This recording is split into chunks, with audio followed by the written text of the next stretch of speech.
உங்கள் எல்லோரையும் வாழ்த்தி வரவேற்கிறேன்.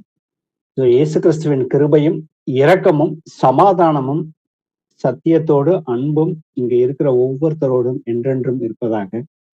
நீதிமொழிகள் 16:4 வாசி. கர்த்தர் சகலத்தையும் தமக்கென்று படைத்தார், தீங்கு நாளுக்காக துன்மார்க்கனையும் உண்டாக்கினார். ஆமென். ஆமென். இன்னொரு வசனம் கொலோசியர்ல 1:16. ஏனென்றால் அவருக்குள் சகலமும் சிருஷ்டிக்கப்பட்டது, பரலோகத்தில் உள்ளவைகளும் பூலோகத்தில் உள்ளவைகளும் ஆகிய காணப்படுகிறவைகளும் காணப்படாதவைகளுமான சகல வஸ்துக்களும், சிங்காசனங்கள் ஆனாலும் கர்த்தத்துவங்கள் ஆனாலும் துரைத்தனங்கள் ஆனாலும் அதிகாரங்கள் ஆனாலும் சகலமும் அவரை கொண்டும் அவருக்கென்றும் சிருஷ்டிக்கப்பட்டது. ஆமென். ஆமென். நீதிமொழிகள்ல 16:4 முதல் வசனம் வாசித்தது கர்த்தர் சகலத்தையுமே தமக்கென்று படைத்தார், தீங்கு நாளுக்காக துன்மார்க்கனையும் உண்டாக்கினார்.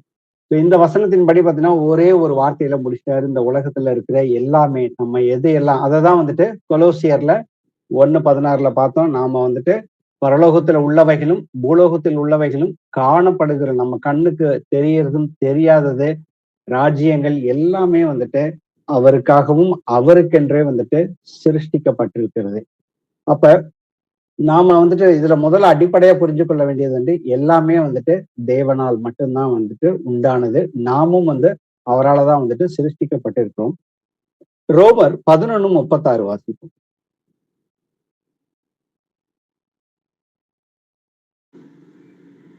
சகலமும் அவராலும் அவர் மூலமாயும் அவருக்காகவும் இருக்கிறது, அவருக்கே என்றென்றைக்கும் மகிமை உண்டாவதாக. ஆமென். ஆமென். சோ இங்க இருக்கிறது எல்லாமே அவருக்காக தான் இருக்குது. அப்ப எல்லா மகிமையும் அவருக்கு மட்டும்தான் நாம செலுத்தணும் அப்படிங்கிறதுதான் தேவனுடைய சித்தமாவும் இருக்குது. அது கர்த்தருடைய கட்டளையாவும் இருக்கிறது. ஏன்னா நாம எல்லோருமே சிருஷ்டிக்கப்பட்டவர்கள். இந்த உலகத்தில் இருக்கிற ஒவ்வொரு பொருளாக இருந்தாலும் எதுவாக இருந்தாலும் சரி, எல்லாமே அவருடைய மகிமைக்காக தான் இருக்குது. சோ இன்னைக்கு கர்த்தருடைய மகிமை அதை குறிச்சு இன்னைக்கு டீட்டெயில்டா கொஞ்சம் வசனங்கள் மூலியமா நாம தெரிந்து கொள்வோம். ஏன்னா இன்னைக்கு நம்ம புதிய ஏற்பாட்டுல பழைய ஏற்பாடா இருந்தாலும் சரி, புதிய ஏற்பாடா இருந்தாலும் சரி, அந்த மகிமைன்னு அந்த வார்த்தையை பார்த்தோம்னா ஒரு 500க்கும் மேற்பட்ட வசனங்கள் நம்ம வேதத்துல இருந்து பழைய ஏற்பாட்டிலையும் புதிய ஏற்பாட்டிலையும் பார்க்க முடியுது.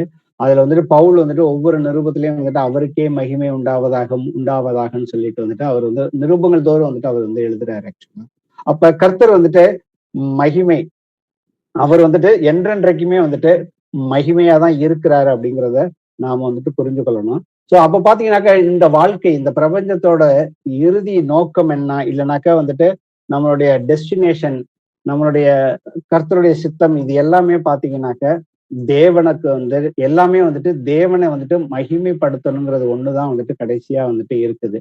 வேற இதை தவிர வேற ஒன்றுமே இங்க கிடையாது. இங்க இருக்கிறது, நாம இங்க இருக்கிறதுக்கு காரணம் எல்லாமே அவருக்கு மகிமை. அவருக்கு எப்படி நாம மகிமை செலுத்தணும் அப்படிங்கிறதையும் நம்ம இன்னும் கொஞ்சம் டீட்டெயில்டா பார்க்கலாம். அதுக்கு முன்னாடி இங்க இருப்பவைகள் எல்லாம் அவருடைய மகிமைக்காக இருக்கிறது அப்படிங்கிறத நாம முதல்ல புரிந்து கொள்ளணும். சோ தேவனுடைய மகிமை என்றால் என்ன அப்படிங்கிறத நம்ம சிந்திச்சு பார்த்தோம்னாக்க அது அவருடைய குணாதிசயங்களை குறிக்கிறது, அவருடைய தன்மையை குறிக்கிறது, அவருடைய சுபாவத்தின் சாராம்சம், இல்லைனாக்கா அவருடைய முக்கியத்தின் அளவுன்னு சொல்லலாம். இல்ல அவர் அவர் ஒளியின் பிரகாசம், வல்லமை, அவருடைய வல்லமை. ஏன்னா தேவனால கூடாத காரியம் ஒன்றுமே இல்லை. தேவன் நம் பட்சத்தில் இருந்தால் நம்மை யாரும் எதிர்த்து நிற்க முடியாதுன்னு சொல்லி நம்ம வசனங்கள்ல பார்க்கிறோம். அவர் செய்கிற அவர் இரக்கத்துல மிகுந்த தயால குணம் உள்ளவர். ஏன்னா நம்மளுடைய பாவங்களை அவர் எண்ணி பார்க்கவே இல்லை. அவர் எண்ணி பார்த்திருந்தாருன்னா நாம எல்லோருமே இன்னைக்கு உயிரோட ஜீவன் உள்ளவர்களாக இருக்க முடியாது. சோ அவருடைய தேவனுடைய மகிமைங்கிறது அவருடைய ஒரு குணாதிசயம் அவருடைய நன்மைகளின் வெளிப்பாடு தான் தேவனுடைய மகிமை. சோ அந்த தேவனுடைய மகிமை எங்க இருக்குது அப்படின்னு பார்த்தோம்னாக்க அவரால் சிருஷ்டிக்கப்பட்ட அனைத்தும் ஏதோ ஒரு வழியில அவருடைய மகிமை பிரதிபலிக்கிறதுங்கிறத நாம முழுமையாக உணர்ந்து கொள்ளலாம். இதுக்கு அநேக வசனங்கள், ஆதார வசனங்கள் நமக்கு பழைய ஏற்பாட்டிலையும் புதிய ஏற்பாட்டிலையும் இருக்குது. எக்ஸாம்பிளுக்கு எடுத்துக்காட்டுக்கு பார்த்தோம்னாக்கா ஒரு சிறிய உயிரணுவுல இருந்து சரி, பறந்து விரிஞ்சிருக்கிற வானத்துல விரிஞ்சிருக்கிற எல்லா சிறிய நட்சத்திரங்கள்ல இருந்து பெரிய நட்சத்திரங்கள் வரைக்கும் சரி, அதே போல சூரியன் உதிக்கிறதுலையும் அது அஸ்தமாகிறதுலையும் நம்மளால பார்க்க முடியும். நட்சத்திரங்களின் பிரகாசத்திலையும் நாம வந்துட்டு அதை வந்துட்டு கவனிக்க முடியும். பெருங்காற்றுகள், சுழற்காற்றுகள், அவருடைய காலங்கள், அவர் வந்து எப்படி வந்துட்டு காலங்களை வந்துட்டு தீர்மானிச்சு ஒவ்வொன்றையும் வந்து வகைப்படுத்தி வருகிறாரு. அதுக்கப்புறம் வந்து இயற்கையின் மூலமாக அவருடைய தேவனுடைய வல்லமையை வந்துட்டு நாம வந்துட்டு பார்க்க முடியும். இது எல்லாமே வந்துட்டு அவருக்கு மகிமை செலுத்துறதா தான் இருக்குது. அவர் கர்த்தர்ட்ட தான் வந்துட்டு எல்லா ஞானமும் இருக்கு. அவருக்கு அழிக்கவும் தெரியும், அவருக்கு வந்து உண்டாக்கவும் தெரியும். அப்ப இததான் வந்துட்டு சங்கீதம் வந்து வாசிப்போமே 19:1.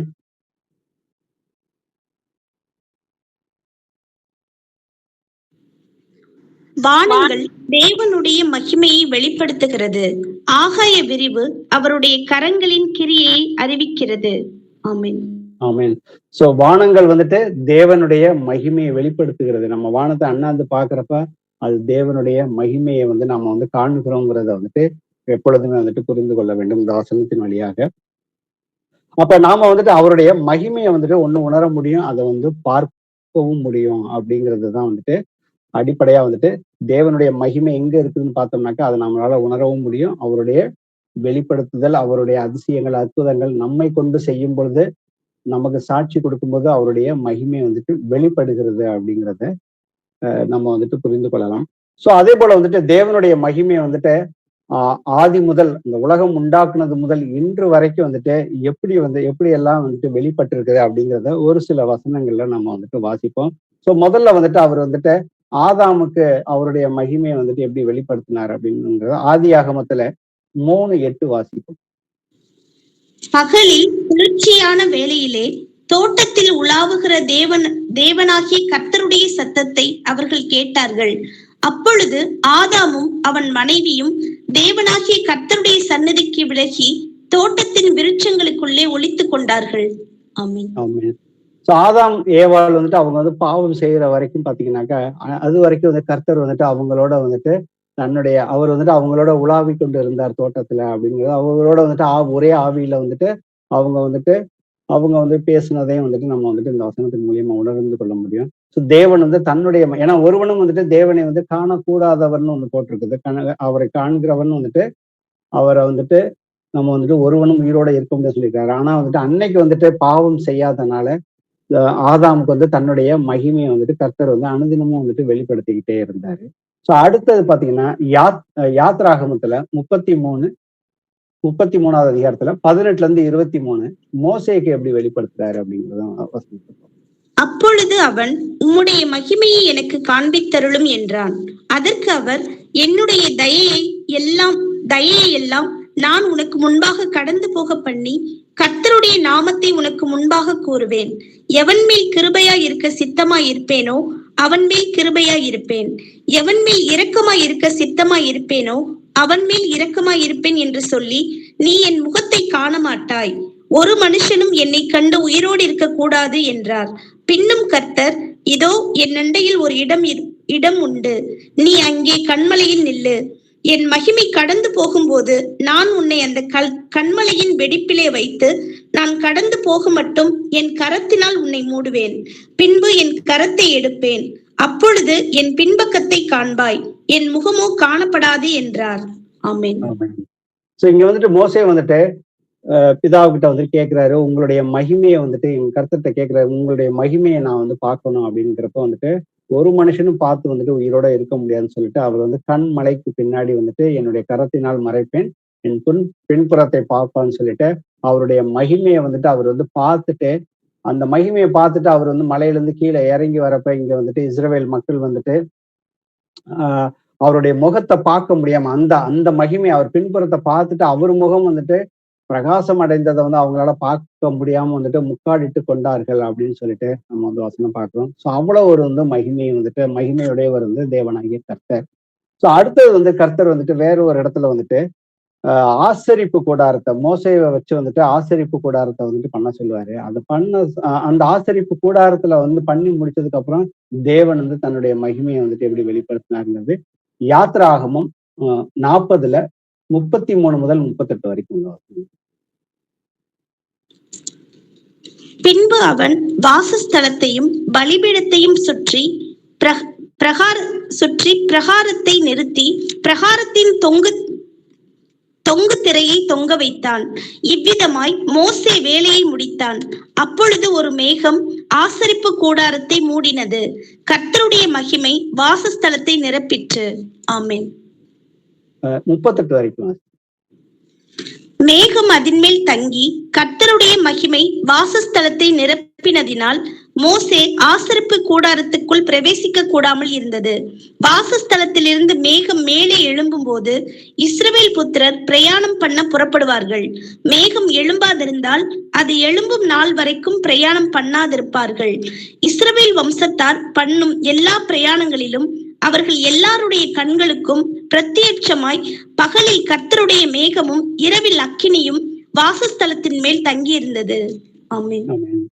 சோ இந்த இடத்துல வந்துட்டு மோசே வந்துட்டு ஆசரிப்பு கூடாரம் கர்த்தர் சொன்னபடி எல்லாம் வந்துட்டு பண்ணி முடிச்சதுக்கு அப்புறம் வந்துட்டு அங்க வந்துட்டு கர்த்தருடைய மகிமை ஒரு மேகம் வந்து ஆசரிப்பு கூடாரத்தை மூடினதுன்னு இருக்குது. அந்த இடத்துல பாத்தீங்கன்னாக்கா மோசேவாலேயே வந்துட்டு ஆசரிப்பு கூடாரத்துல வந்து பிரவேசிக்க கூடாமல் இருந்ததுன்னு சொல்லப்பட்டு, ஏன்னா தேவனுடைய பிரசன்னம் எங்க இருக்குதோ அங்க வந்துட்டு பாவிகளாக இருக்கிற மனிதர்களால வந்துட்டு அவர் பக்கத்துல வந்துட்டு நெருங்கவே முடியாது அப்படிங்கிறது நமக்கு தெரியும். ஏன்னா அவர் வந்து அந்த கூடாரத்தை உண்டு பண்றப்ப வெளிப்புறம் அப்புறம் உட்புறம் மகா பரிசுத்த ஸ்தலம்னு இருக்குது. அந்த மகா பரிசுத்த ஸ்தலத்துல வந்துட்டு யாருமே வந்துட்டு உள்ள போக முடியாது. வருஷத்துக்கு ஒரு தடவை வந்துட்டு பிரதான ஆசாரியன் மட்டும் வந்துட்டு அவன் வந்து பரிசுத்தமா அவன் கர்த்தர் சொன்னபடி முறைமையின்படி அவன் பாவ அறிக்கை பண்ணி எல்லா பலியிலையும் சேர்த்து அவன்கிட்ட பாவம் இல்லாம போனானாக்கா, ஏன்னா அவனுக்கு வந்துட்டு அவனோட ட்ரெஸ்ல வந்துட்டு அந்த ட்ரெஸ் எப்படி இருக்கணும் அப்படின்னு சொல்லி நம்ம பழைய ஏற்பாட்டு யாத்திராகமும் லேவியர் ஆகமத்துல பார்த்தோம்னா அதுல வந்து மணியெல்லாம் கட்டியிருப்பாங்க. அவன் உள்ள போய் தேவனுடைய பிரசன்னத்துக்குள்ள வந்து உள்ள போயிட்டு அவன் இருந்து பரிசுத்தமாக இருந்தானாக்கா அவன் வந்துட்டு உயிரோட வெளியில வருவான். அப்படி இல்லைனாக்கா அவன் இறந்து போயிடுவான். அந்த மணி அடிக்கிற சத்தம் வந்து கேட்காது. அதை வச்சு அவங்க வந்து கயிறு கட்டி தான் வந்துட்டு உள்ள அனுப்புவாங்க. கயிறை கட்டி வெளியில வந்துட்டு அப்படியே இழுத்து வெளியில கொண்டு வந்துருவாங்க இன்கேஸ் இறந்து போயிட்டாங்கனாக்க. சோ அப்போ வந்துட்டு தேவனுடைய பிரசன்னம் வந்துட்டு ஆசரிப்பு கூடாரத்துல தேவன் வந்து தன்னை வந்துட்டு எப்படி வெளிப்படுத்தினாரு அப்படின்றத இங்க பார்க்க முடியும். சோ அடுத்தது வந்துட்டு 1 ராஜாக்கள் 7:51 வாசி. இவ்விதமாய் ராஜாவாகிய சாலமோன் கர்த்தருடைய ஆலயத்துக்காக செய்த வேலைகள் எல்லாம் முடிந்தது. அப்பொழுது சாலமோன் தன் தகப்பனாகிய தாவீது பரிசுத்தம் பண்ணும்படி நேர்ந்து கொண்ட வெள்ளியையும் பொன்னையும் பனிமுட்டுகளையும் கொண்டு வந்து கர்த்தருடைய ஆலயத்தின் பொக்கிஷங்களில் வைத்தான். ஆமென். இங்க வந்துட்டு முதல்ல வந்து ஆசரிப்பு கூடாரம் இருந்துச்சு. அடுத்தது வந்துட்டு தாவீது வந்துட்டு சாலமோனுக்கு கட்டளையிட்டபடி வந்துட்டு கர்த்தருக்கு வந்து ஒரு ஆலயத்தை கட்டி அவருக்கு என்னென்ன சொல்லி கட்ட சொன்னாங்களோ அதன்படி வந்துட்டு அவர் கட்டி வச்சுட்டாரு. அதுக்கு அடுத்த அதிகாரத்துல 8வது அதிகாரத்துல வந்துட்டு 1-10 வரைக்கும் நீங்க 9 வரைக்கும் நீங்க வீட்டுல வாசிச்சுக்கோங்க. அவர்ல அங்க என்னென்ன பண்ணணும், அவருடைய அந்த கிருபாசன அந்த பெட்டியை கொண்டு வந்து உள்ள வச்சதுக்கு அப்புறம் என்ன நடக்குது அப்படிங்கிறத பார்ப்போம். 8வது அதிகாரத்துல 10-13 வரைக்கும். அப்பொழுது ஆசாரியர்கள் பரிசுத்த ஸ்தலத்திலிருந்து புறப்படுகையில் மேகமானது கர்த்தருடைய ஆலயத்தை நிரப்பிற்று. மேகத்து நிமித்தம் ஆசாரியர்கள் ஊழியம் செய்கிறதற்கு நிற்க கூடாமற் போயிற்று. கர்த்தருடைய மகிமை கர்த்தருடைய ஆலயத்தை நிரப்பிற்று. அப்பொழுது சாலமோன் காரிருளே வாசம் பண்ணுவேன் என்று கர்த்தர் சொன்னார் என்றும், தேவரீர் வாசம் பண்ணத்தக்க வீடும் நீர் என்றைக்கும் தங்கத்தக்க நிலையான ஸ்தானமுமாகிய ஆலயத்தை உமக்கு கட்டினேன் என்றும் சொல்லி. ஆமென். ஆமென். இந்த இடத்துல பாத்தீங்கன்னா அந்த ஆலயத்துக்குரிய எல்லா வேலைகளும் முடிச்சு அவங்க ஆசாரியர்கள் எல்லாம் வந்து அந்த பரிசுத்த ஸ்தலத்தை விட்டு வெளியில வந்ததுக்கு அப்புறம் தான் வந்துட்டு தேவன் வந்துட்டு அங்க வந்துட்டு தன்னுடைய வந்துட்டு பிரசன்னத்தை வந்துட்டு அங்க வந்துட்டு வெளிப்படுத்தினார். அவருடைய மகிமையை வந்துட்டு அங்க வந்துட்டு காண்பித்தார். சோ அப்ப அந்த கர்த்தருடைய வந்து அந்த ஆலயத்தை அவருடைய மகிமை வந்து அந்த ஆலயத்தை வந்து நிரப்பிட்டுங்கிறப்ப வந்துட்டு அந்த இடத்துல யாருமே வந்துட்டு உள்ள வந்துட்டு போக முடியல அப்படிங்கிறது பாத்தீங்கன்னாக்க. சோ தேவன் வந்துட்டு தன்னுடைய மகிமையை வந்துட்டு எப்படி எல்லாம் வந்துட்டு பழைய ஏற்பாட்டுல வந்துட்டு ஒரு சில எக்ஸாம்பிள்ஸ் நம்ம பார்த்தோம். அதுக்கப்புறம் பாத்தீங்கன்னாக்கா புதிய ஏற்பாட்டுல வந்துட்டு அவருடைய மகிமையை வந்துட்டு பாத்தீங்கன்னாக்க அவர் எப்படி வெளிப்படுத்தினாருன்னு பாத்தீங்கன்னா அவர் கர்த்தராகிய இயேசு கிறிஸ்துவின் மூலியமா தான் அவர் வெளிப்படுத்தினாரு. யோவான்ல 1:14 வாசி. அவருடைய பரிபூரணத்தினால் நாம் எல்லாரும் கிருபையின் மேல் கிருபை பெற்றோம். ஆமென். இல்ல சாரி, யோவான் 1:14 அந்த வார்த்தை மாம்சமாய் அந்த வார்த்தை மாம்சமாகி கிருபையினாலும் சத்தியத்தினாலும் நிறைந்தவராய் நமக்குள்ளே வாசம் பண்ணினார். அவருடைய மகிமையை கண்டோம். அது பிதாவுக்கு ஒரே பேரானவருடைய மகிமைக்கு ஏற்ற மகிமையாகவே இருந்தது. ஆமென். ஆமென். சோ இயேசு கிறிஸ்து வந்துட்டு அந்த வார்த்தையானவர் தான் மாம்சத்துல வந்தவர் தான் கர்த்தராகிய இயேசு கிறிஸ்து. சோ அவருடைய மகிமையை கண்டோன்னு சொல்லி யோவான் வந்து இங்க எழுதியிருக்கிறாரு. அந்த மகிமை வந்துட்டு பிதா எப்படி வந்துட்டு பிதா வந்து அவருடைய சித்தப்படி அவருடைய மகிமையை வந்துட்டு கர்த்தராகிய இயேசு கிறிஸ்துவின் மூலம் வந்து தன்னுடைய அன்பை எப்படி வெளிப்படுத்தினாரு, அது அவருடைய பிதாவுக்கு ஏற்ற ஒரே மகிமையா வந்துட்டு கர்த்தர் தான் இருந்தாரு. ஏன்னா வந்துட்டு நம்ம ரோமர்ல வாசிக்கிறோம்ல, எல்லா மனுஷர்களுமே வந்துட்டு பாவம் செய்து தேவ மகிமையற்றவர்களாகி விட்டோம். ஆனா இந்த இடத்துல பாத்தீங்கன்னாக்க இயேசு கிறிஸ்து ஒருவர் தான் வந்துட்டு பிதாவுக்கு ஒரே பேரானுடைய மகிமைக்கு ஏற்ற மகிமையா அவர் வந்து பூமியில இருந்தார் அப்படின்றத பார்க்கிறோம். அடுத்தது வந்துட்டு பூமியில பாத்தீங்கன்னாக்கா சபைக்கு வந்துட்டு தன்னுடைய மகிமையை வந்துட்டு எப்படி வந்துட்டு வெளிப்படுத்துறாரு, சபை வந்து கர்த்தருடைய மகிமையில எப்படி வந்துட்டு வளர்ந்துட்டு வருகிறது அப்படிங்கிறத கர்த்தராகிய இயேசு கிறிஸ்து மரித்து அடக்கம் பண்ணப்பட்டு உயிரோட எழுந்து பரலோகத்துக்கு போனதுக்கு அப்புறம் பரிசுத்த ஆவியானவராக அவர் சபைக்குள்ள அவர் ஏற்றுக்கொள்ள ஒவ்வொருத்தருக்குள்ள வரப்ப வந்துட்டு அந்த சபை வந்துட்டு அவருடைய மகிமையெல்லாம் எப்படி கட்டப்படுது அப்படிங்கிறது எபேசியர்ல 2:21-22 வாசி. அவர் மேல் மாளிகை முழுவதும் இசைவாய் இணைக்கப்பட்டு கர்த்தருக்குள் பரிசுத்த ஆலயமாக எழும்புகிறது. அவர் மேல் நீங்களும் ஆவியினாலே தேவனுடைய வாசஸ்தலமாக கூட்டி கட்டப்பட்டு வருகிறீர்கள். ஆமென். ஆமென். சோ நாம எல்லோருமே தேவனுடைய ஆலயமாக இருக்கிறோம். ஏன்னா அவருடைய பரிசுத்த ஆவியை நாம பெற்றுக்கொண்ட ஒவ்வொருத்தருமே தேவனுடைய ஆலயமா இருக்கிறப்ப வந்துட்டு அது வந்துட்டு ஒரு சபையா வந்துட்டு அவருடைய சபையா இருக்கிறப்ப வந்து அவர் மேல் ஏன்னா கர்த்தராகிய இயேசு கிறிஸ்து தான் வந்து மூளைக்கல். அந்த மூளைக்கல்ல தான் அஸ்திவாரம் போட்டவர்கள் அப்போஸ்தலர்கள், தீர்க்கதரிசிகள் என்பவர்கள் அஸ்திவாரத்தில். அதுக்கு முந்தின வசனம் வாசிட்டோம்னா தெரியும். அதுக்கு மேலதான் வந்துட்டு நாம வந்துட்டு மாளிகை முழுவதும் இசைவாய் இணைக்கப்பட்டு கர்த்தருக்குள் பரிசுத்த ஆலயமாக எழும்புகிறது அப்படின்னு வந்து நம்ம வாசிக்கிறோம். சோ சபையில வந்துட்டு பாத்தீங்கன்னாக்க அவர் வந்துட்டு அவருடைய ஆவியை பெற்றுக்கொண்டவர் அனைவருமே வந்துட்டு நாம செய்கிற ஒவ்வொரு காரியங்களும் சபை மூலியமாக செய்யற காரியங்களும் நம்ம தனிப்பட்ட முறையில வந்துட்டு அவருடைய ஆவியானவருடைய உந்துதலால நாம் வந்து செய்யக்கூடிய எல்லா நடக்கையுமே பரிசுத்தமான நடக்கைகள் எல்லாமே வந்துட்டு தேவனுடைய மகிமையை வந்துட்டு வெளிப்படுத்துகிறது அப்படிங்கிறத வந்துட்டு நாம வந்துட்டு இங்க வந்துட்டு கவனமா பார்க்கலாம். அடுத்தது வந்துட்டு பாத்தீங்கன்னாக்கா பழைய ஏற்பாட்டுல வந்துட்டு யாத்திராகமத்துல 24:7 வாசி. உடன்படிக்கையின் புஸ்தகத்தை எடுத்து ஜனங்களின் காது கேட்க வாசித்தான். அவர்கள் 24:17 மலையின் கொடுமுடியிலே கர்த்தருடைய மகிமையின் காட்சி இஸ்ரவேல் புத்திரருடைய கண்களுக்கு பட்சிக்கிற அக்கினியை போல் இருந்தது. ஆமென். இந்த வசனத்துல பாத்தீங்கன்னாக்கா கர்த்தர் வந்து தன்னை வந்துட்டு பட்சிக்கிற அக்னியை போல வந்துட்டு அவர் வந்துட்டு ஒரு இடத்துல வந்துட்டு வெளிப்படுத்தி இருக்கிறாரு. அடுத்தது யாத்திராகமத்துல 40:34 வாசி.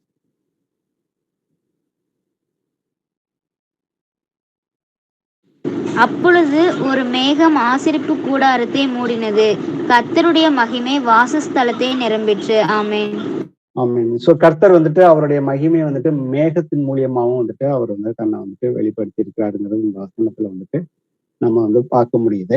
அடுத்தது சங்கீதம் 29:3 வாசிக்கும். கர்த்தருடைய சத்தம் தண்ணீர்களின் மேல் தொனிக்கிறது, மகிமையுள்ள தேவன் முழங்குகிறார், கர்த்தர் திரளான தண்ணீர்களின் மேல் இருக்கிறார். ஆமென். ஆமென். சோ கர்த்தர் வந்துட்டு இடியாகவும் அவருடைய சத்தத்தை வந்துட்டு எப்படின்னாக்க நம்ம புதிய ஏற்பாட்டிலேயே வந்துட்டு இந்த வேலையிலே என் ஆத்துமா கலங்குகிறதுன்னு சொல்லிட்டு யோவான் 12வது அதிகாரத்துல ஏசப்பா வந்து பேசுவாரு. இந்த வேலைக்காக தான் வந்துட்டு நான் வந்திருக்கிறேன், நீ வந்து மகிமைப்படுத்துன்னு சொல்றப்ப அந்த இடத்துல வந்துட்டு மகிமைப்படுத்தினேன்னு சொல்லிட்டு ஒரு பெரிய இடி முழக்கம் சத்தம் வந்து கேட்குது. சோ பிதாவானவர் வந்து தன்னுடைய மகிமையை வந்துட்டு சத்தத்தின் இடி முழக்கத்தின் மூலமாகவும் வந்துட்டு அவர் தன்னுடைய மகிமையை வந்துட்டு வெளிப்படுத்துறாரு அப்படிங்கிறத வந்துட்டு நாம இங்க வந்துட்டு பார்க்க முடியுது.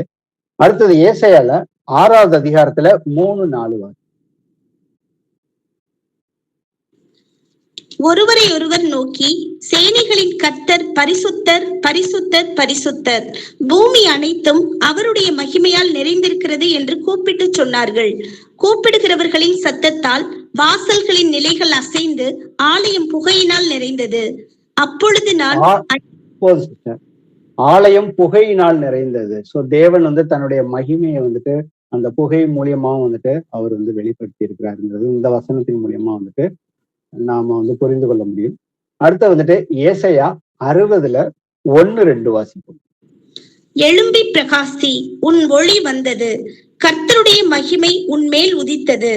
இதோ இருள் பூமியையும் காரிருள் ஜனங்களையும் மூடும், ஆனாலும் உன்மேல் கர்த்தர் உதிப்பார், அவருடைய மகிமை உன்மேல் காணப்படும். ஆமென். ஆமென். சோ இன்னைக்கு வந்துட்டு நம்ம எல்லாருமே கர்த்தராக இயேசு கிறிஸ்துவ வந்துட்டு ஒவ்வொருத்தரும் சொந்த இரட்சகராக ஏற்றுக்கொண்டிருக்கிற ஒவ்வொருத்தருமே வந்துட்டு இந்த உலகத்துக்கு வந்துட்டு அவருடைய ஆவியை பெற்றுக்கொண்டவர்கள் எல்லோருமே வந்துட்டு இந்த உலகமானது இருள தான் இருக்குது. ஆனா அவருடைய ஆவியை பெற்றுக்கொண்டவர்கள் ஒவ்வொருமே வந்துட்டு ஒளியாக இருக்கிறார்கள். அப்போ ஒளியா இருக்கிறவங்க வந்துட்டு பிரகாசிக்கணும் அப்படிங்கிறதுதான் வந்துட்டு கர்த்தருடைய சித்தமா இருக்குது. இதுதான் வந்துட்டு மத்தேயு 5வது அதிகாரத்துல வந்துட்டு நீங்கள் உப்பாகவும் ஒளியாகவும் இந்த உலகத்துக்கு இருக்கிறீங்கன்னு சொல்லியிருக்காரு. சோ நாம வந்துட்டு அந்த மாதிரி உப்பாகவும் ஒளியாகவும் இருக்கிறோம்னாக்க அப்போ வந்துட்டு கர்த்தருடைய மகிமையை வந்துட்டு நாம வந்துட்டு இந்த பூமியில வந்து வெளிப்படுத்துகிற பிள்ளைகளாக இருக்கிறோம். சோ இன்னொரு வசனம் வந்துட்டு கர்த்தருடைய மகிமையை குறித்து பார்ப்போம். லூக்கால வந்துட்டு 2:9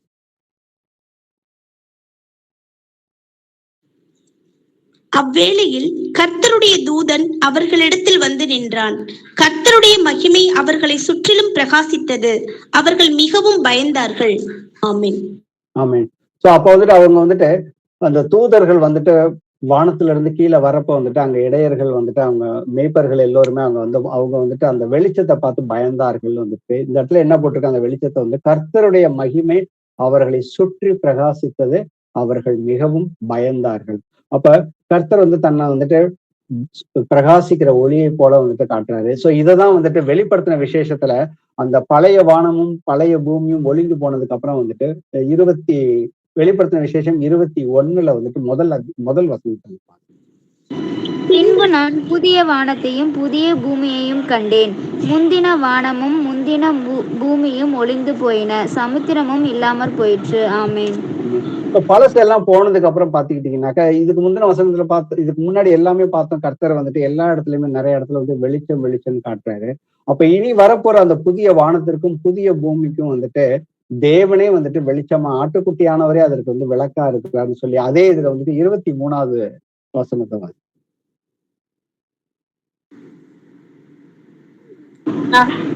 நகரத்திற்கு வெளிச்சம் கொடுக்க சூரியனும் சந்திரனும் அதற்கு வேண்டுவதில்லை, தேவனுடைய மகிமையே அதை பிரகாசிப்பித்தது, ஆட்டுக்குட்டியானவரே அதற்கு விளக்கு. ஆமென்.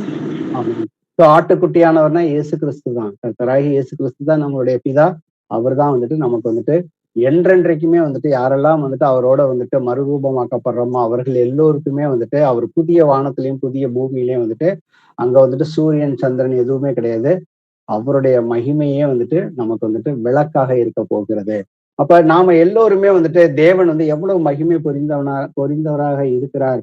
அப்ப நம்மளுடைய வாழ்க்கையோட வந்துட்டு முழு நோக்கமே வந்துட்டு அவர் எல்லா காரியத்திலையும் நாம வந்துட்டு அவருக்கு வந்துட்டு மகிமை செலுத்துகிறோமா அப்படிங்கிறத வந்துட்டு நாம வந்துட்டு நிதானிச்சு பார்ப்போம். ஏன்னாக்கா வந்து வாசிப்போமே, எபிரேயர்ல 1:3 வாசிப்போம். இவர் அவருடைய மகிமையின் பிரகாசமும் அவருடைய தன்மையின் சொரூபமுமாயிருந்து சர்வத்தையும் தம்முடைய வல்லமையுள்ள வஸ்திரத்தினாலே தாங்குகிறவராய் தம்மாலே தாமே நம்முடைய பாவங்களை நீக்கும் சுத்திகரிப்பை உண்டு பண்ணி உன்னதத்தில் உள்ள மகத்துவமானவருடைய வலது பாரிசத்திலே உட்கார்ந்தார். ஆமென். சோ இயேசு கிறிஸ்து தான் வந்துட்டு நாம வந்துட்டு என்னை கண்டவன் பிதாவை கண்டான்னு வந்துட்டு கர்த்தர் சொல்றாரு. அப்ப வந்துட்டு குமாரன் அவருடைய மகிமையை வந்துட்டு நாம வந்துட்டு எப்படி பாக்குறோம்னாக்க இயேசு கிறிஸ்துவின் மூலியமா தான் வந்துட்டு நாம வந்துட்டு பாக்குறோம். இதை வந்துட்டு நாம வந்துட்டு எப்பொழுதுமே வந்துட்டு நன்கு, ஏன்னா நாம் வந்து தேவனுடைய மகிமையை வந்துட்டு முழுமையாக புரிந்து கொள்ளணுங்கிறதுக்காக தான் வந்துட்டு பிதாவானவரே வந்துட்டு பூமிக்கு வந்துட்டு இயேசு கிறிஸ்துவாக வந்துட்டு வந்தாரு. அதுதான் வந்துட்டு அவருடைய அந்த வார்த்தையானது மாம்சமானது. அந்த மாம்சமானவர் தான் வந்துட்டு பிதாவுக்கு அவருடைய மகிமைக்கு அப்படியே வந்துட்டு அவர் செய்த எல்லா காரியங்களுமே வந்துட்டு பிதாவை வந்துட்டு மகிமைப்படுத்தினது அப்படின்னு வந்துட்டு சொல்லி இருக்கிற விஷயங்களை நாம வந்துட்டு உற்று கவனிக்கணும். ஏன்னா வந்துட்டு கர்த்தர் வந்து சொல்றாரு, நான் பரிசுத்தர், நீங்கள் வந்துட்டு உங்களுடைய எல்லா நடக்கைகளும் நீங்க வந்துட்டு பரிசுத்தமாக இருக்கணும் அப்படிங்கிறது வந்துட்டு அது அவருடைய கட்டளையாவே வந்து நமக்கு வந்துட்டு கொடுத்திருக்கிறாரு. அப்ப நாம எந்த அளவுக்கு வந்துட்டு அவருடைய மகிமையை அறிந்து கொள்ளணும். மகிமையை அறிந்து கொண்டா மட்டும் போதாது, அதை வந்துட்டு நாம வந்துட்டு அடுத்தது வந்து என்னென்ன அவரோட மகிமையை வந்துட்டு நாம வந்துட்டு ஒண்ணு அறிஞ்சுக்கிட்டோம். அடுத்தது நாம வந்துட்டு என்ன செய்ய போகிறோம் அப்படிங்கிறத நம்ம பார்ப்போம். 1 நாளாகமத்துல 16:24 வாசிப்போம்.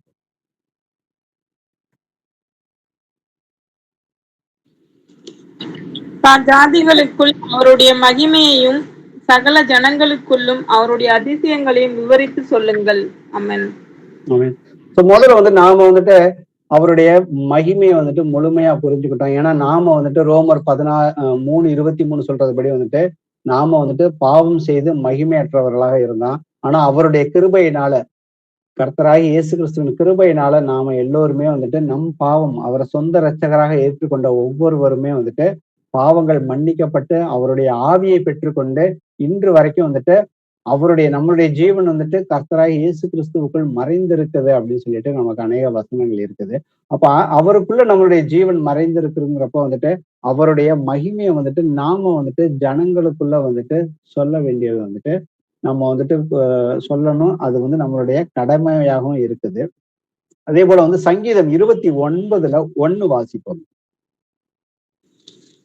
பலவான்களின் புத்திரரே, கர்த்தருக்கு மகிமையையும் வல்லமையையும் செலுத்துங்கள்.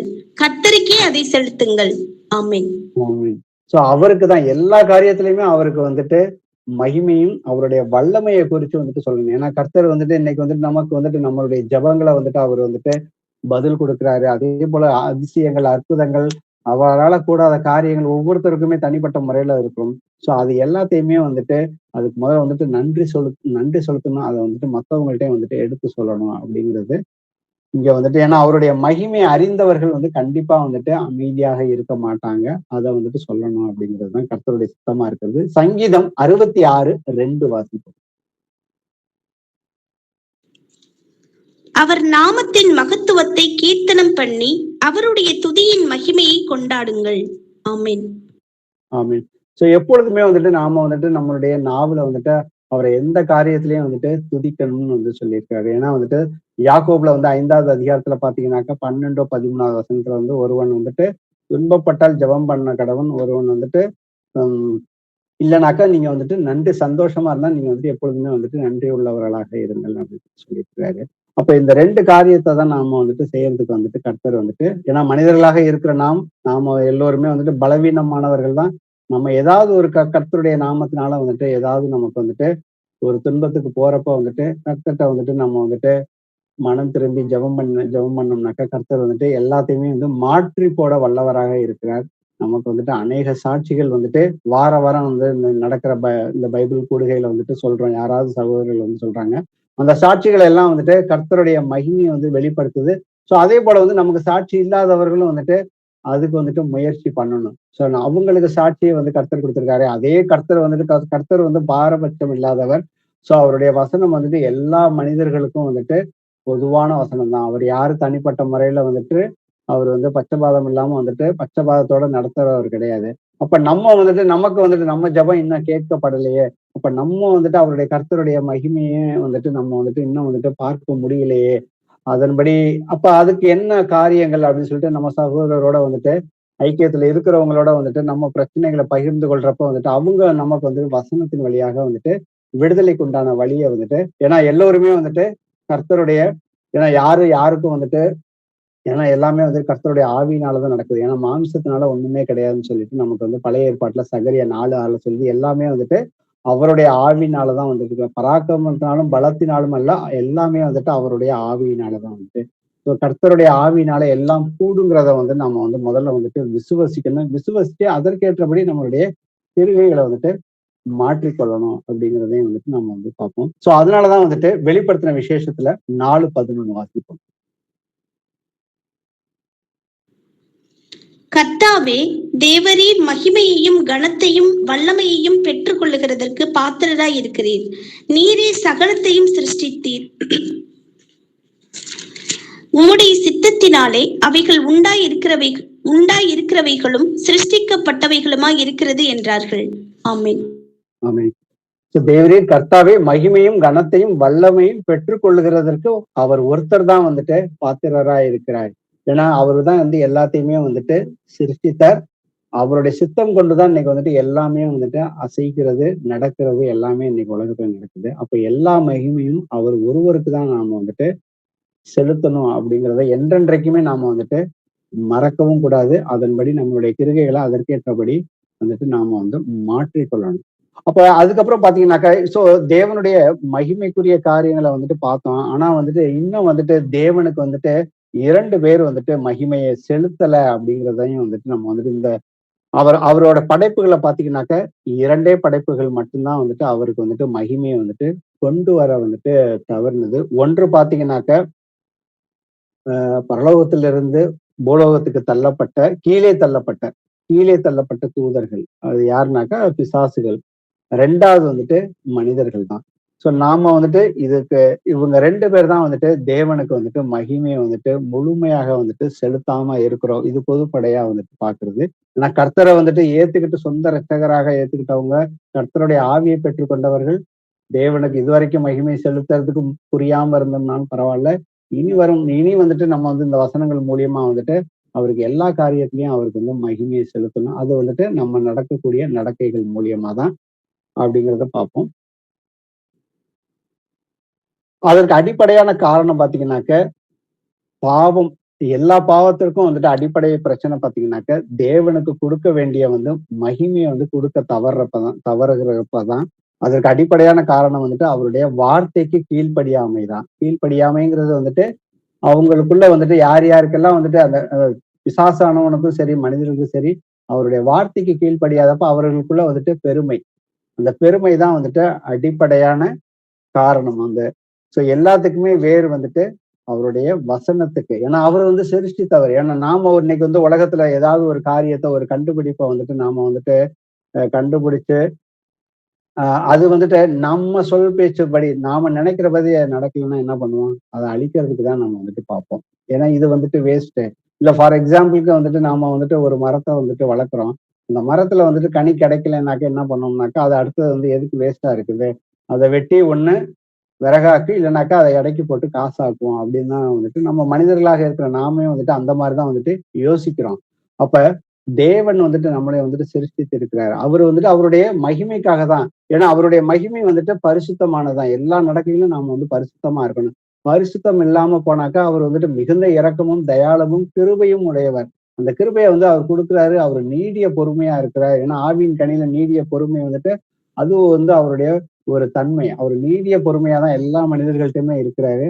அது வந்து பாவம் வந்து பூரணமாகும் பொழுது, மரணத்தை பிறப்பிக்கும் பொழுதுதான் வந்துட்டு நம்ம எல்லோருமே வந்துட்டு மனிதர்கள் அந்த வசனத்தின்படி நம்ம பழைய ஏற்பாட்டுல வந்துட்டு எடுத்துக்காட்டுகள் பாக்குறப்போ வந்துட்டு கர்த்தர் வந்துட்டு இஸ்ரேல் மக்களோட வந்துட்டு ஒரு 40 வருஷம் நீடிய பொறுமையா தான் இருந்தாரு. அதுக்கப்புறம் வந்துட்டு அந்த 40 வருஷத்துல வந்து கீழ்ப்படியாதவர்கள் மட்டும்தான் அழிந்தார்கள் அப்படின்னு சொல்லிட்டு எபிரேயர்ல 4வது அதிகாரத்துல வந்து நம்ம வாசிச்சோம்னாக்க இருக்கு. 3-4 வாசிக்கிறப்ப அப்ப நாம எந்த அளவுக்கு, ஏன்னா அது எல்லாமே நமக்கு வந்துட்டு திருஷ்டாந்தமாக தான் வந்துட்டு கர்த்தர் வந்துட்டு கொடுத்திருக்கிறாரு. அப்ப இத வந்துட்டு நாம வந்துட்டு ரொம்ப எந்த அளவுக்கு வந்து அவருடைய வசனத்தை வந்து உற்று நோக்கி நம்ம வந்து பெருமையான காரியங்கள் எல்லாவற்றையுமே ஏன்னா கர்த்தருக்கு வந்து மகிமை செலுத்துறதுனாக்க நாம எந்த காரியத்தையாவது வந்து கர்த்தருக்கு மேலாக எடுத்து வச்சுக்கிட்டோம்னாக்க அப்போ வந்துட்டு அவருக்கு வந்துட்டு மகிமை செலுத்த நம்ம அறியாமலே வந்துட்டு நாம வந்துட்டு கர்த்தரை அறிந்திருந்தும் நாம வந்துட்டு அதை வந்துட்டு அறியாமையினால வந்துட்டு செய்கிறோம். அப்ப நாம எந்த காரியத்துல வந்துட்டு கர்த்தருக்கு மேலாக ஏதாவது வச்சிருக்கிறோம் அப்படிங்கறத நம்ம சோதிச்சு அறிந்து பார்த்தோம்னாக்க நாம அதுல இருந்து வந்து அந்த காரியங்கள்ல இருந்து வெளியே வந்துட்டு எல்லாமே வந்துட்டு தேவனிடத்துல இருந்து ஒப்பு கொடுத்து நம்மளுடைய வழிகளை மாத்திக்கிட்டோம்னாக்க அந்த காரியமும் வந்துட்டு தேவனுக்கு வந்துட்டு மகிமை செலுத்துற காரியங்களா தான் இருக்குது.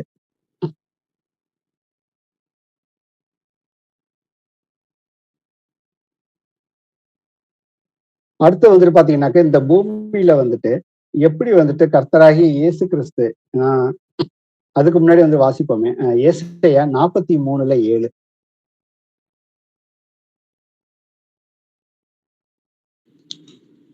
நான் என் மகிமைக்கென்று சிருஷ்டித்து உருவாக்கி படைத்து என் நாமம் தரிக்கப்பட்ட யாவரையும் கொண்டு வா என்பேன். ஆமென். ஆமென். சோ என் நாமம் தரிக்கப்பட்ட பிள்ளைகள் வந்துட்டு என் மகிமைக்காக தான் அவர் வந்து சிருஷ்டித்திருக்கிறாரு. அப்ப நாம எல்லோருமே வந்துட்டு கர்த்தராகிய இயேசு கிறிஸ்துவின் நாமம் தரிக்கப்பட்டவர்கள். இந்த வசனம் பாத்தீங்கன்னாக்க நான் என் மகிமைக்கென்று சிருஷ்டித்து உருவாக்கி படைத்து என் நாமம் தரிக்கப்பட்ட யாவரையும் கொண்டு வா என்பேங்கிறாரு. அப்ப நாம எல்லாம் இன்னைக்கு வந்துட்டு கர்த்தருடைய நாமம் கர்த்தராகிய இயேசு கிறிஸ்துவின் நாமம் தரிக்கப்பட்ட பிள்ளைகளாக இருக்கிறோம். அப்ப நாம நம்மளுடைய வாழ்க்கையோட இலக்கே அவருடைய நாமம் தரிக்கப்பட்டவர்களுடைய இலக்கே பாத்தீங்கன்னாக்கா பெரிய சாதனை, பெரிய நம்ம ஏன்னா கர்த்தர் சொல்றாரு, உலகம் முழுவதும் ஒருத்தன் தனது ஆக்கி கொண்டாலும் அவன் தன் ஆத்துமாவை இழந்தான், அது என்னத்துக்கு ஈடாகும் அப்படின்னு சொல்றாரு. அவனுடைய வாழ்க்கையை வாழ்ந்ததுக்கு அர்த்தமே இல்லைங்கிறாரு. அப்ப நம்ம வாழ்க்கையில உலக பிரகாரமா சாதிக்கிறத விட கர்த்தருக்கு பிடித்தமானபடி, அவருக்கு சித்தமானபடி இந்த பூமியில கடைசி வரைக்கும் அவருடைய மகிமைக்காகவே நான் வாழணும் அப்படின்னு சொல்லிட்டு என்ன நான் மாத்திக்கிறப்பதான் அது நம்மளுடைய வாழ்க்கையில அது ஒரு பெரிய சாதனைன்னே சொல்லலாம். அது ஒன்றுமே கிடையாது. அடுத்தது பூமியில கர்த்தராகி இயேசு கிறிஸ்து பூமியில வாழ்றப்ப அவர் எப்படி தேவனை மகிமைப்படுத்தினாரு அப்படிங்கிறத வாசிப்போமே. யோவான்ல 7:4 வாசி. பிரபலமா இருக்க விரும்புகிற எவனும் சாரி சிஸ்டர் 17:7 17 யோவான் 17:4 பூமியிலே நான் உம்மை மகிமைப்படுத்தினேன், நான் செய்யும்படி நீர் எனக்கு நியமித்த கிரியை செய்து முடித்தேன். ஆமென். ஆமென். சோ அவர் கர்த்தர் பூமியில, ஏன்னா யோவான் சொல்றாரு அவர் தான் பிதாவுக்கு ஏற்ற மகிமையா இருந்தாருன்னு. சோ கர்த்தர் பூமியில என்னென்ன காரியங்கள் செஞ்சாரோ அது எல்லாமே பிதாவுக்கு பிரியமான காரியம். நீங்க எதையெல்லாம் நீங்க செய்ய சொன்னீங்களோ அதையெல்லாம் நான் செஞ்சு முடிச்சிட்டேன். அப்படி செஞ்சு முடிச்சதான் பூமியிலே நான் உம்மை மகிமைப்படுத்தினேன், நான் செய்யும்படி நீர் எனக்கு நியமித்த கிருகைகளை நான் செய்து முடித்தேன்னு அவர் சொல்றாரு.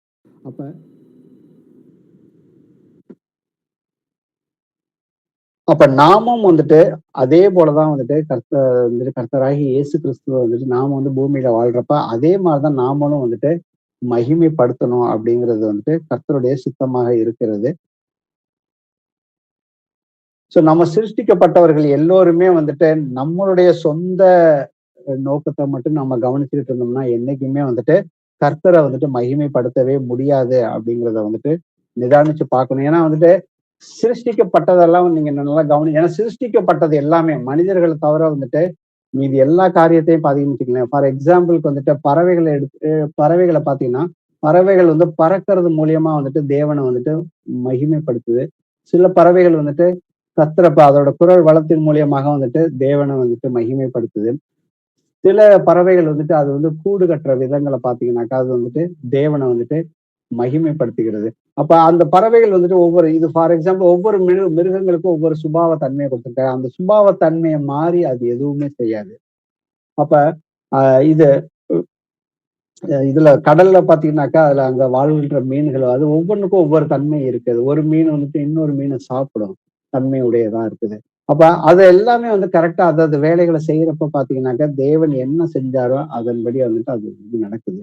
ஏன்னா அதே போலதான் இன்னைக்கு சூரியனும் சந்திரனும் அது எந்த நேரத்துல உதிக்கணும், நாம இருக்கிற இடத்துல, அதே போல எந்த நேரத்துல அது மறையுது அப்படிங்கிறத கர்த்தர் திட்டமிட்டபடி அது நடக்குது. அதுல ஏதாவது ஒரு செயல்பாட்டுல நின்று போச்சுனாக்க அப்ப நம்ம அது பாத்தீங்கன்னா நாம பெரிய தேவன் இந்த பூமியை 6 நாள் உண்டாக்கி அந்த 5 நாளும் உண்டாக்கி 6ஆவது நாள்ல மனுஷனை படுத்தி இது எல்லாமே கரெக்டா இருக்குது அப்படின்னு சொல்லி முதல்ல 5 நாள் சிருஷ்டிப்பு முடிஞ்சதுக்கு அப்புறம் தான் கர்த்தர் மிருகங்களையும் மனிதர்களையும் ஆதாமையும் ஏவாளையும் படைக்கிறாரு.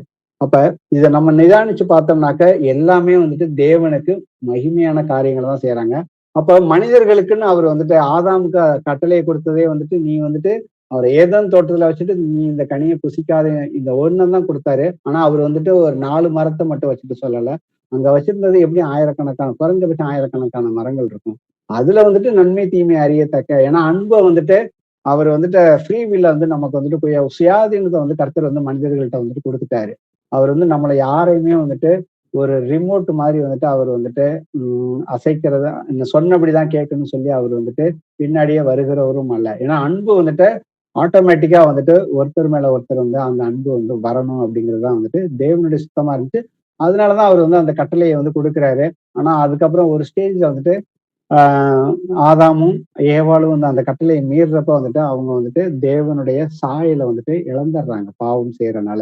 இன்னைக்கு அதே போலதான், அதே பாவம் தான் நம்ம ஒவ்வொருத்தருக்குள்ளேயும் வந்துட்டு நம்ம வந்துட்டு இன்னைக்கு வந்து நிறைய பேர் சொல்லுவாங்க, அவங்க வந்து பாவம் பண்ணாம இருந்தோம்னா நம்ம இன்னைக்கு கரெக்டா இருந்துப்பேன்னு சொல்லி ரொம்ப எளிமையா வந்துட்டு குற்றப்படுத்திருப்போம். ஆனா இன்னைக்கு வந்து தேவனுடைய ஆவியை பெற்றுக்கொண்டவர்கள் நாம வந்துட்டு அவருடைய மகிமையின் சாயலை வந்துட்டு அணிந்து கொண்டு இருக்கிறோம். அப்போ வந்துட்டு நாம இன்னைக்கு வந்துட்டு கரெக்டா வந்து இந்த பூமியில வந்துட்டு நடக்கிறோம். அவருடைய வார்த்தையின்படி நம்ம வந்துட்டு நம்ம இருதயத்துல அவரை ஆதாம குற்றப்படுத்துறோம். சில பேர் வந்துட்டு நம்மளுடைய பிரச்சனைகள் மூலியமா, நம்மளுடைய பலவீனத்தின் மூலியமா அவங்க அன்னைக்கு பாவம் செய்யாம இருந்தா நமக்கு இந்த நிலைமை வந்திருக்காது அப்படின்ட்டு.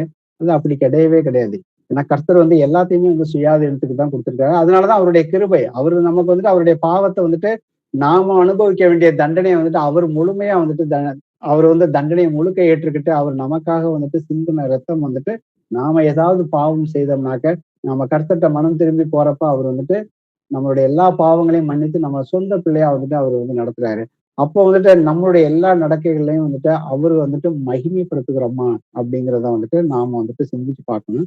அப்ப நாம எந்தெந்த காரியங்கள்ல எல்லாம் வந்துட்டு தேவனை வந்துட்டு இந்த பூமியில வந்துட்டு படுத்த முடியும் அப்படிங்கிறதையும் கொஞ்சம் வந்துட்டு சிந்திச்சு பார்ப்போம்.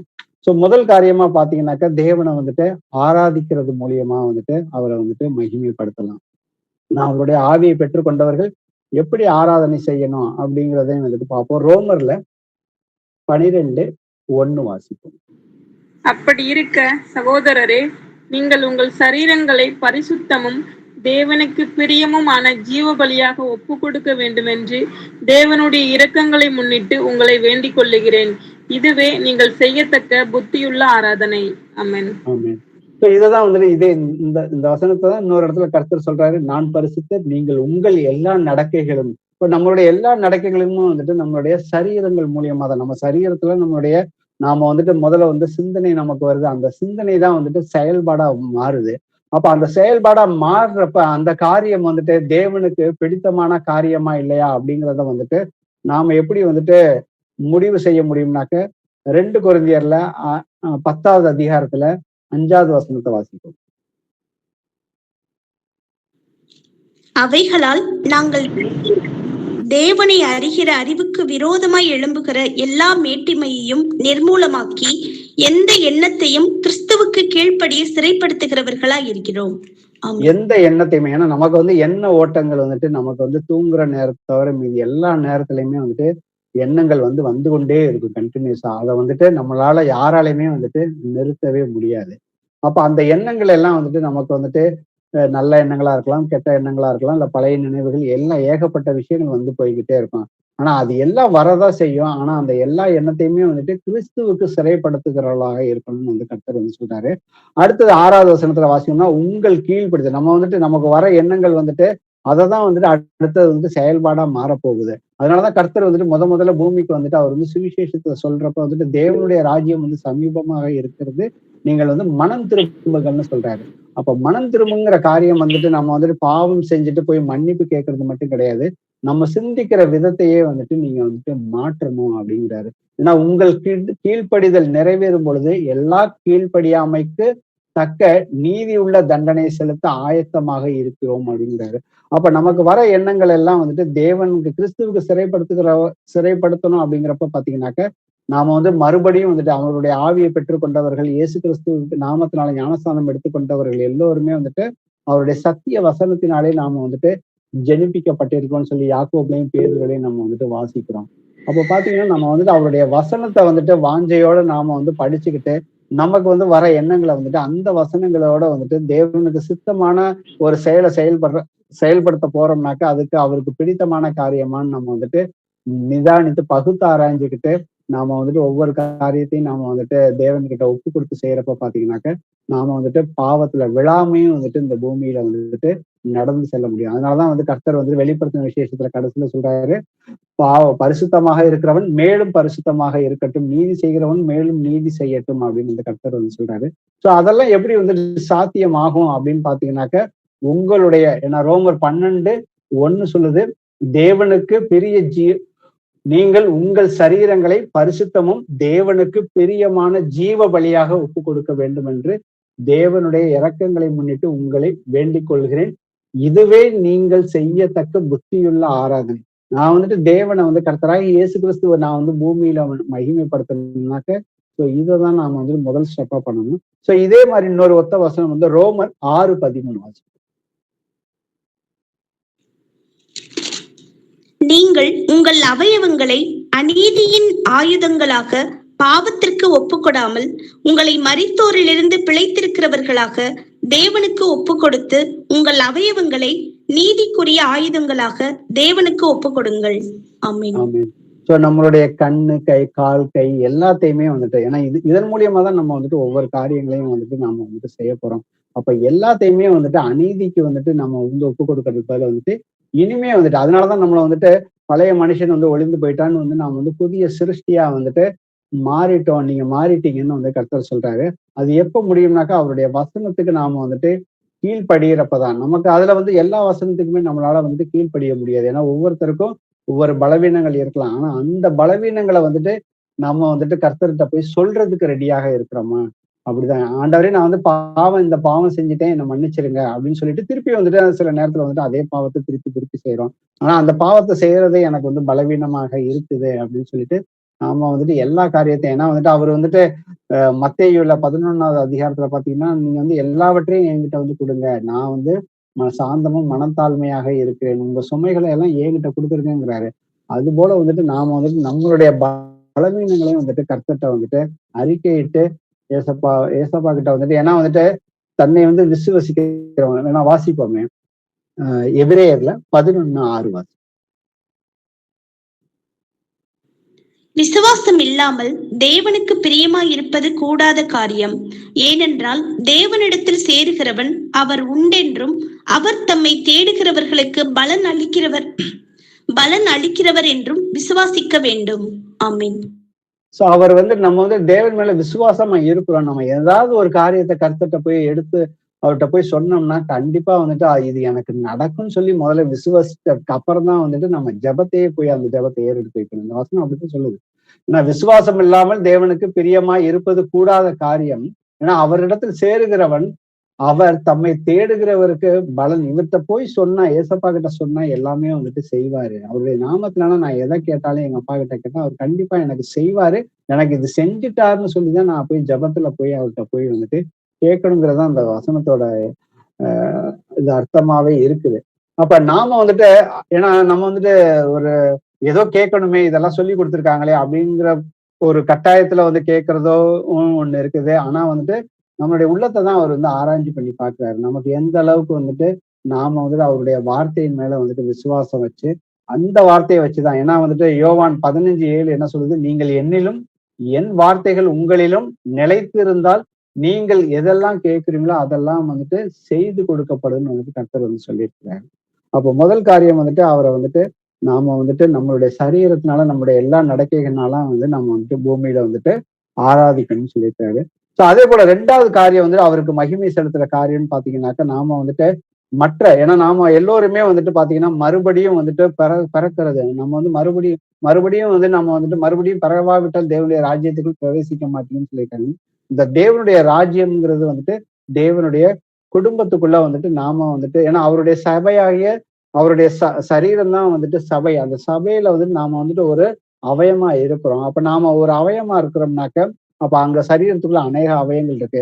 ஒரு சரீரம் கரெக்டா வேலை பார்த்தா தான் அடுத்த சரீரமும் வேலை செய்யும். ஒரு சரீரம் வேலை ஒழுங்கா இல்லைனாக்கா அடுத்த சரீரத்துக்கும் வந்துட்டு பாதிப்பு ஏற்படும். அப்போ வந்துட்டு நாம வந்துட்டு தேவனுடைய குடும்பத்துல வந்துட்டு ஒரு பங்காகிட்டோங்கிறப்ப அப்போ வந்துட்டு யார் யாரெல்லாம் கிறிஸ்துவுக்குள்ள வந்துட்டு நாம வந்துட்டு இருக்கிறோமோ அவங்க எல்லாருமே வந்துட்டு ஒருவர் மேல ஒருவர் அன்பா இருக்கணுங்கிறது தான் வந்துட்டு முழுக்க பழைய ஏற்பாட்டுல இருந்து கடைசியில வரைக்கும் வந்துட்டு அதை கர்த்தர் சொல்ற ஒரே ஒண்ணுதான். அதவே அவர் வந்துட்டு 2 கட்டளையா வந்து சுருக்கிட்டார். 2வது கட்டளை பாத்தீங்கன்னாக்க உன்னை நேசிப்பது போல் உன் அயலானை நேசின்னு சொல்லிட்டாரு. வாசிப்போமே 1 யோவான்ல 3:14. அவர் தம்முடைய ஜீவனை நமக்காக கொடுத்ததினாலே அன்பு இன்னதென்று அறிந்திருக்கிறோம். நாமும் சகோதரருக்காக ஜீவனை கொடுக்க கடனாளிகளாய் இருக்கிறோம். ஆமென். சிஸ்டர் 3:14 தானே வாசிங்க. நாம் சகோதரிடத்தில் அன்பு கூறுகிறபடியால் மரணத்தை விட்டு நீங்கி ஜீவனுக்கு உட்பட்டு இருக்கிறோம் என்று அறிந்திருக்கிறோம். சகோதரிடத்தில் அன்பு கூறாதவன் மரணத்தில் நிலைத்திருப்பான். அப்ப பாத்தீங்கன்னாக்க நம்ம வந்துட்டு சகோதர இடத்துல நம்ம வந்து சரீரத்துக்குள்ள சகோதரர்னாக்க மாம்சத்தின்படி கர்த்தர் சொல்லவே இல்லை. ஆவிக்குரிய சகோதரர் இடத்துல வந்துட்டு முழுமையான அன்பு இருக்கணும். அதே போல மாம்சத்துக்குரிய சகோதரர்களோட அன்பும் இருக்கணும். அதே போல யாருக்கிடத்தையும் வந்துட்டு நாம வந்துட்டு பகையும் இருக்கக்கூடாது. அப்ப நாம எந்த அளவுக்கு வந்து, ஏன்னா கர்த்தர் வந்துட்டு நம்மளுடைய பாவங்களை எல்லாம் வந்துட்டு அவர் வந்து முழுமையா மன்னிச்சது போல. அப்பதான் வந்துட்டு இந்த சபையானது வந்து சரீரமாகிய சபை வந்து வளர்ச்சி அடையும் வந்து கர்த்தர் சொல்றாரு. அன்பு அங்க இல்லையானாக்க சபை வந்துட்டு வளரவே வளராது.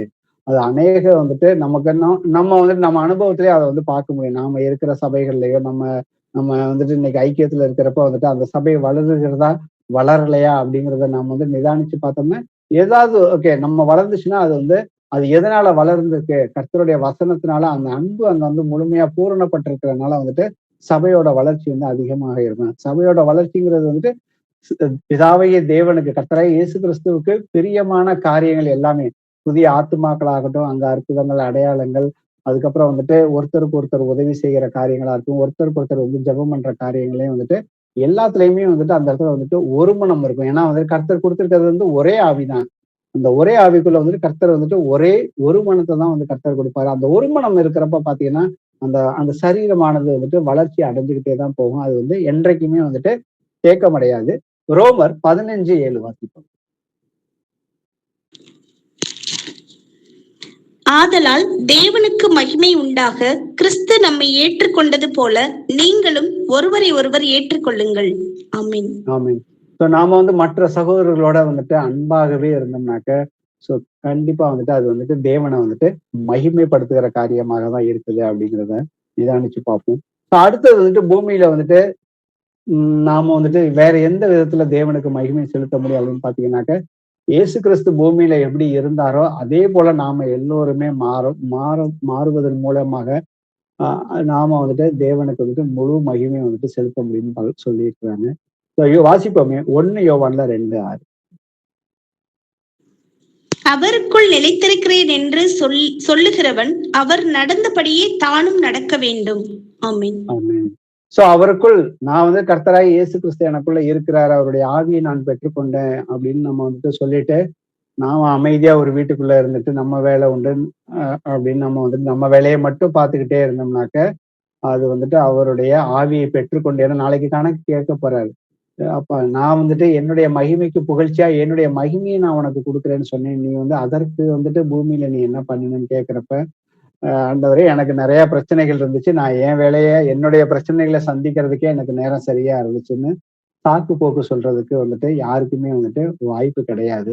ஏன்னா கர்த்தர் வந்து சொல்லிக்காரு நமக்கு வந்துட்டு அநேக துன்பங்கள் உண்டு, இந்த பூமியில உபத்திரம் உண்டு, ஆனா நான் வந்துட்டு ஜெயிச்சுட்டேன், அதே போல நீங்களும் வந்துட்டு ஜெயிக்க முடியும் அப்படின்னு சொல்லிட்டாரு. அவர் நம்மளை ஜெயிக்கிறதுக்கு வந்து அவர் வந்து தனியா விடல. ஏன்னா அவருடைய ஆவி அவரே நமக்குள்ள வந்திருக்கிறாரு. அப்ப நாம வந்துட்டு அவர் செயல்படுறதுக்கு அதுக்கு நம்ம சரீரத்தை வந்து ஒப்பு கொடுத்து நம்ம வந்து கீழ்ப்படிஞ்சு நம்ம எல்லா காரியத்தையும் பழையவைகள் ஒளிந்து போயின்னு எல்லாமே புதிதாக மாறிடுச்சுன்னு சொல்றாரு. அப்ப அதற்கேற்றபடி நம்மளுடைய அது எப்படி நடக்கும் அப்படின்னு பாத்தீங்கன்னாக்க 2 பேதுருல 3:18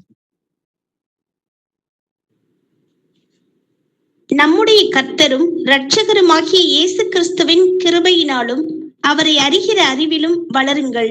அவருக்கு இப்பொழுதும் என்றென்றைக்கும் மகிமை உண்டாவதாக. ஆமென்.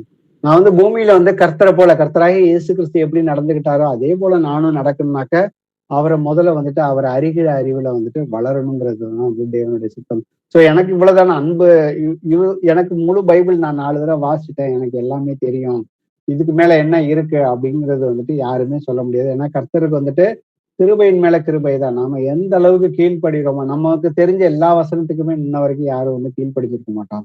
ஆனா நமக்கு வந்துட்டு எவ்வளவுக்கு எவ்வளவு கீழ்ப்படுகிறோமோ அவ்வளவுக்கு அவ்வளவு வந்துட்டு நாம வந்துட்டு அவரை அறிகிற அறிவுல வந்துட்டு வளரணும். ஏன்னா கர்த்தர் வந்துட்டு நமக்கு வந்துட்டு அநேக வரங்களை 9 வரங்களை கொடுத்திருக்காரு.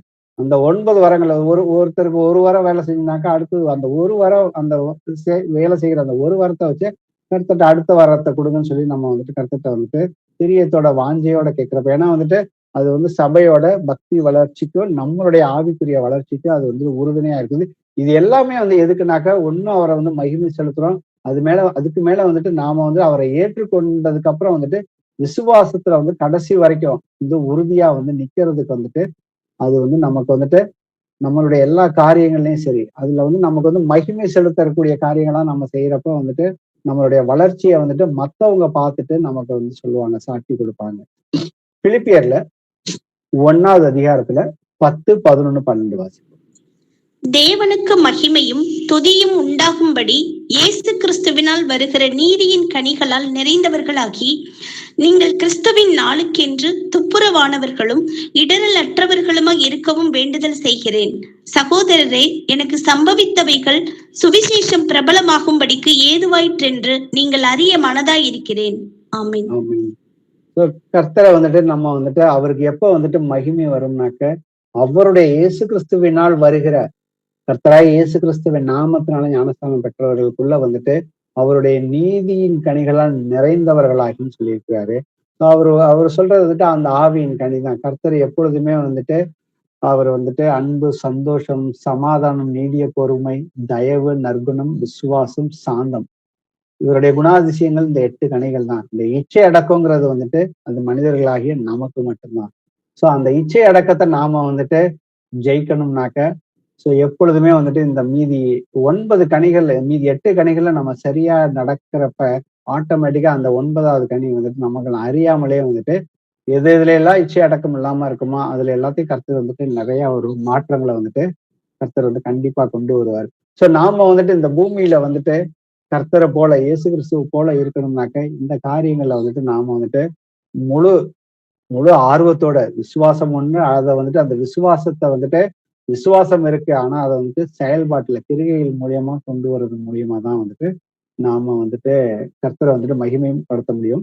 யோவான்ல 15:8 நீங்கள் மிகுந்த கனிகளை கொடுப்பதினால் என் பிதா மகிமைப்படுவார் என்று, அப்பொழுதுதான் நீங்க வந்து எனக்கு வந்து டீச்சரா இருப்பீங்கன்னு வந்துட்டு கர்த்தர் வந்துட்டு சொல்லியிருக்காரு.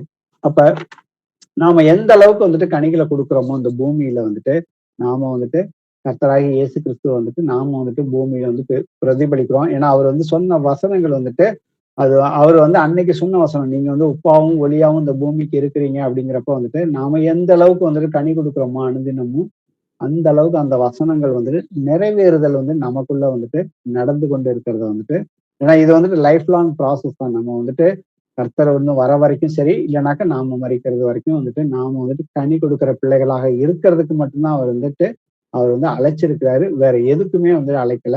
அந்த கனியை நம்ம எவ்வளவுக்கு எவ்வளவு கொடுக்குறோமோ வந்துட்டு என் பிதா மகிமைப்படுவார்னு ஏசப்பா வந்துட்டு பூமியில இருக்கிறத சொல்லியிருக்காங்க. சோ வேற எந்த விதத்துல வந்துட்டு நாம வந்துட்டு பூமியில வந்துட்டு கர்த்தருக்கு வந்துட்டு மகிமையை செலுத்த முடியும் அப்படின்னு பாத்தீங்கன்னாக்க, கர்த்தர் வந்துட்டு நமக்கு வந்துட்டு அநேக வந்துட்டு வரங்களை வந்துட்டு கர்த்தர் வந்துட்டு கொடுத்திருக்கிறாரு. அதாவது வந்து ஆவியின் வரங்கள் ஒண்ணு, அதுக்கு மேல வந்துட்டு சிலருக்கு வந்துட்டு தனிப்பட்ட முறையில வந்து சில பேர்த்துக்கு வந்துட்டு பேச்சு திறமை, சில பேர்த்துக்கு வந்துட்டு நல்ல ஆளுமையான திறமை இருக்கும். ஒரு 10 பேர்த்துக்கு முன்னாடி ஒரு 100 பேர்த்த வந்துட்டு வழிநடத்தக்கூடிய ஆளுமை திறமை இருக்கும். ஸோ ஒவ்வொருத்தருக்கும் அவங்களுக்கு வந்து தனிப்பட்ட முறையில சில பேர்த்துக்கு வந்துட்டு அவர் கர்த்தர் வந்து ஐஸ்வர்யத்தை கொடுத்திருப்பாரு. அவங்க வந்துட்டு அந்த ஐஸ்வர்யத்தை வந்துட்டு கர்த்தருடைய மகிமைக்காக இந்த பூமியில வந்துட்டு பயன்படுத்தணும் அப்படிங்கிறத வந்துட்டு கர்த்தர் வந்துட்டு அதுக்காகவே நம்ம வந்து 2 கொரிந்தியர்ல 8வது அதிகாரத்தையும் 9வது அதிகாரத்தையும் நம்ம வாசிச்சு பார்த்தோம்னாக்க அதை வந்து அழகா வந்துட்டு சொல்லியிருப்பாரு. ஏன்னா வாசிப்போமே ஒரு வசனத்தை, 2 கொரிந்தியர்ல 9:9 வந்து 10-15 வரை. விதைக்கிறவனுக்கு விதையையும் புசிக்கிறதற்கு ஆகாரத்தையும் அளிக்கிறவர் உங்களுக்கு விதையை அளித்து அதை பெருக பண்ணி உங்கள் நீதியின் விளைச்சலை வர்த்திக்க செய்வார். தேவனுக்கு எங்களால் ஸ்தோத்திரம் உண்டாவதற்கு ஏதுவாய் இருக்கும். மிகுந்த உதாரண குணத்திலே நீங்கள் எவ்விதத்திலும் சம்பூர்ணமுள்ளவர்கள் ஆவீர்கள். இந்த தர்ம சகாயமாகிய பணிவிடை பரிசுத்தவான்களுடைய குறைவுகளை நீக்குகிறதும் அல்லாமல் அநேகர் தேவனை ஸ்தோத்தரிப்பதினாலே சம்பூர்ண பலனுள்ளதாயும் இருக்கும். அவர்கள் இந்த தர்ம சகாயத்தினாலாகிய நன்மையை அனுபவித்து நீங்கள் கிறிஸ்துவின் சுவிசேஷத்தை கீழ்ப்படிதலோடு அறிக்கையிட்டிருக்கிறது நிமித்தமும் தங்களுக்கும் மற்ற அனைவருக்கும் நீங்கள் உத்தரவாதமாய் தர்மம் செய்கிறது நிமித்தமும் அவர்கள் தேவனை மகிமைப்படுத்தி உங்களுக்காக வேண்டுதல் தேவன் உங்களுக்கு அளித்த மிகவும் விசேஷித்த கிருபை நிமித்தம் உங்கள் மேல் வாஞ்சியாய் இருக்கிறார்கள். தேவன் அருளிய சொல்லி முடியாத ஈவுக்காக அவருக்கு ஸ்தோத்திரம். ஆமென். கர்த்தர் வந்து சில பேருக்கு ஐஸ்வர்யத்தை கொடுத்திருக்காரு, சில பேருக்கு வந்து கொடுக்கல அப்படிங்கறது பாத்தீங்கன்னாக்க சோ ஒருத்தரோட குறைவுல வந்துட்டு மற்றவர்கள் வந்துட்டு சபைக்குள்ள வந்துட்டு பகிர்ந்து கொடுக்கணும் எல்லா காரியத்திலையும் அப்படின்னு சொல்லியிருக்காரு. அப்படி நாம செய்யறப்ப வந்துட்டு அவர்கள் வந்துட்டு தேவன், அதனாலயும் வந்துட்டு தேவனுடைய நாமம் வந்துட்டு மகிமைப்படுகிறதையும் வந்துட்டு நாம அந்த வசனங்கள் மூலியமா வந்துட்டு புரிந்து கொண்டு, புரிந்து கொண்டவர்களாக மாத்திரம் இல்லாம அதை வந்துட்டு கர்த்தர் வந்துட்டு நமக்கு வந்து உணர்த்தும் போதெல்லாம் வந்து அதை செய்யணும் அப்படிங்கறத வந்துட்டு தான் அதை வந்துட்டு நம்ம வந்து நன்கு அறிந்த பிள்ளைகளாக வந்துட்டு அதை கிரிகையிலையும் காட்டணும். வாசிப்போமே 1 பேதுருல 4:10 வாசிப்போம். அவனவன் பெற்ற வரத்தின்படி நீங்கள் தேவனுடைய பற்பல கிருபையுள்ள ஈவுகளை பகிர்ந்து கொடுக்கும் நல்ல உக்கிரானக்காரர் போல ஒருவருக்கொருவர் உதவி செய்யுங்கள்.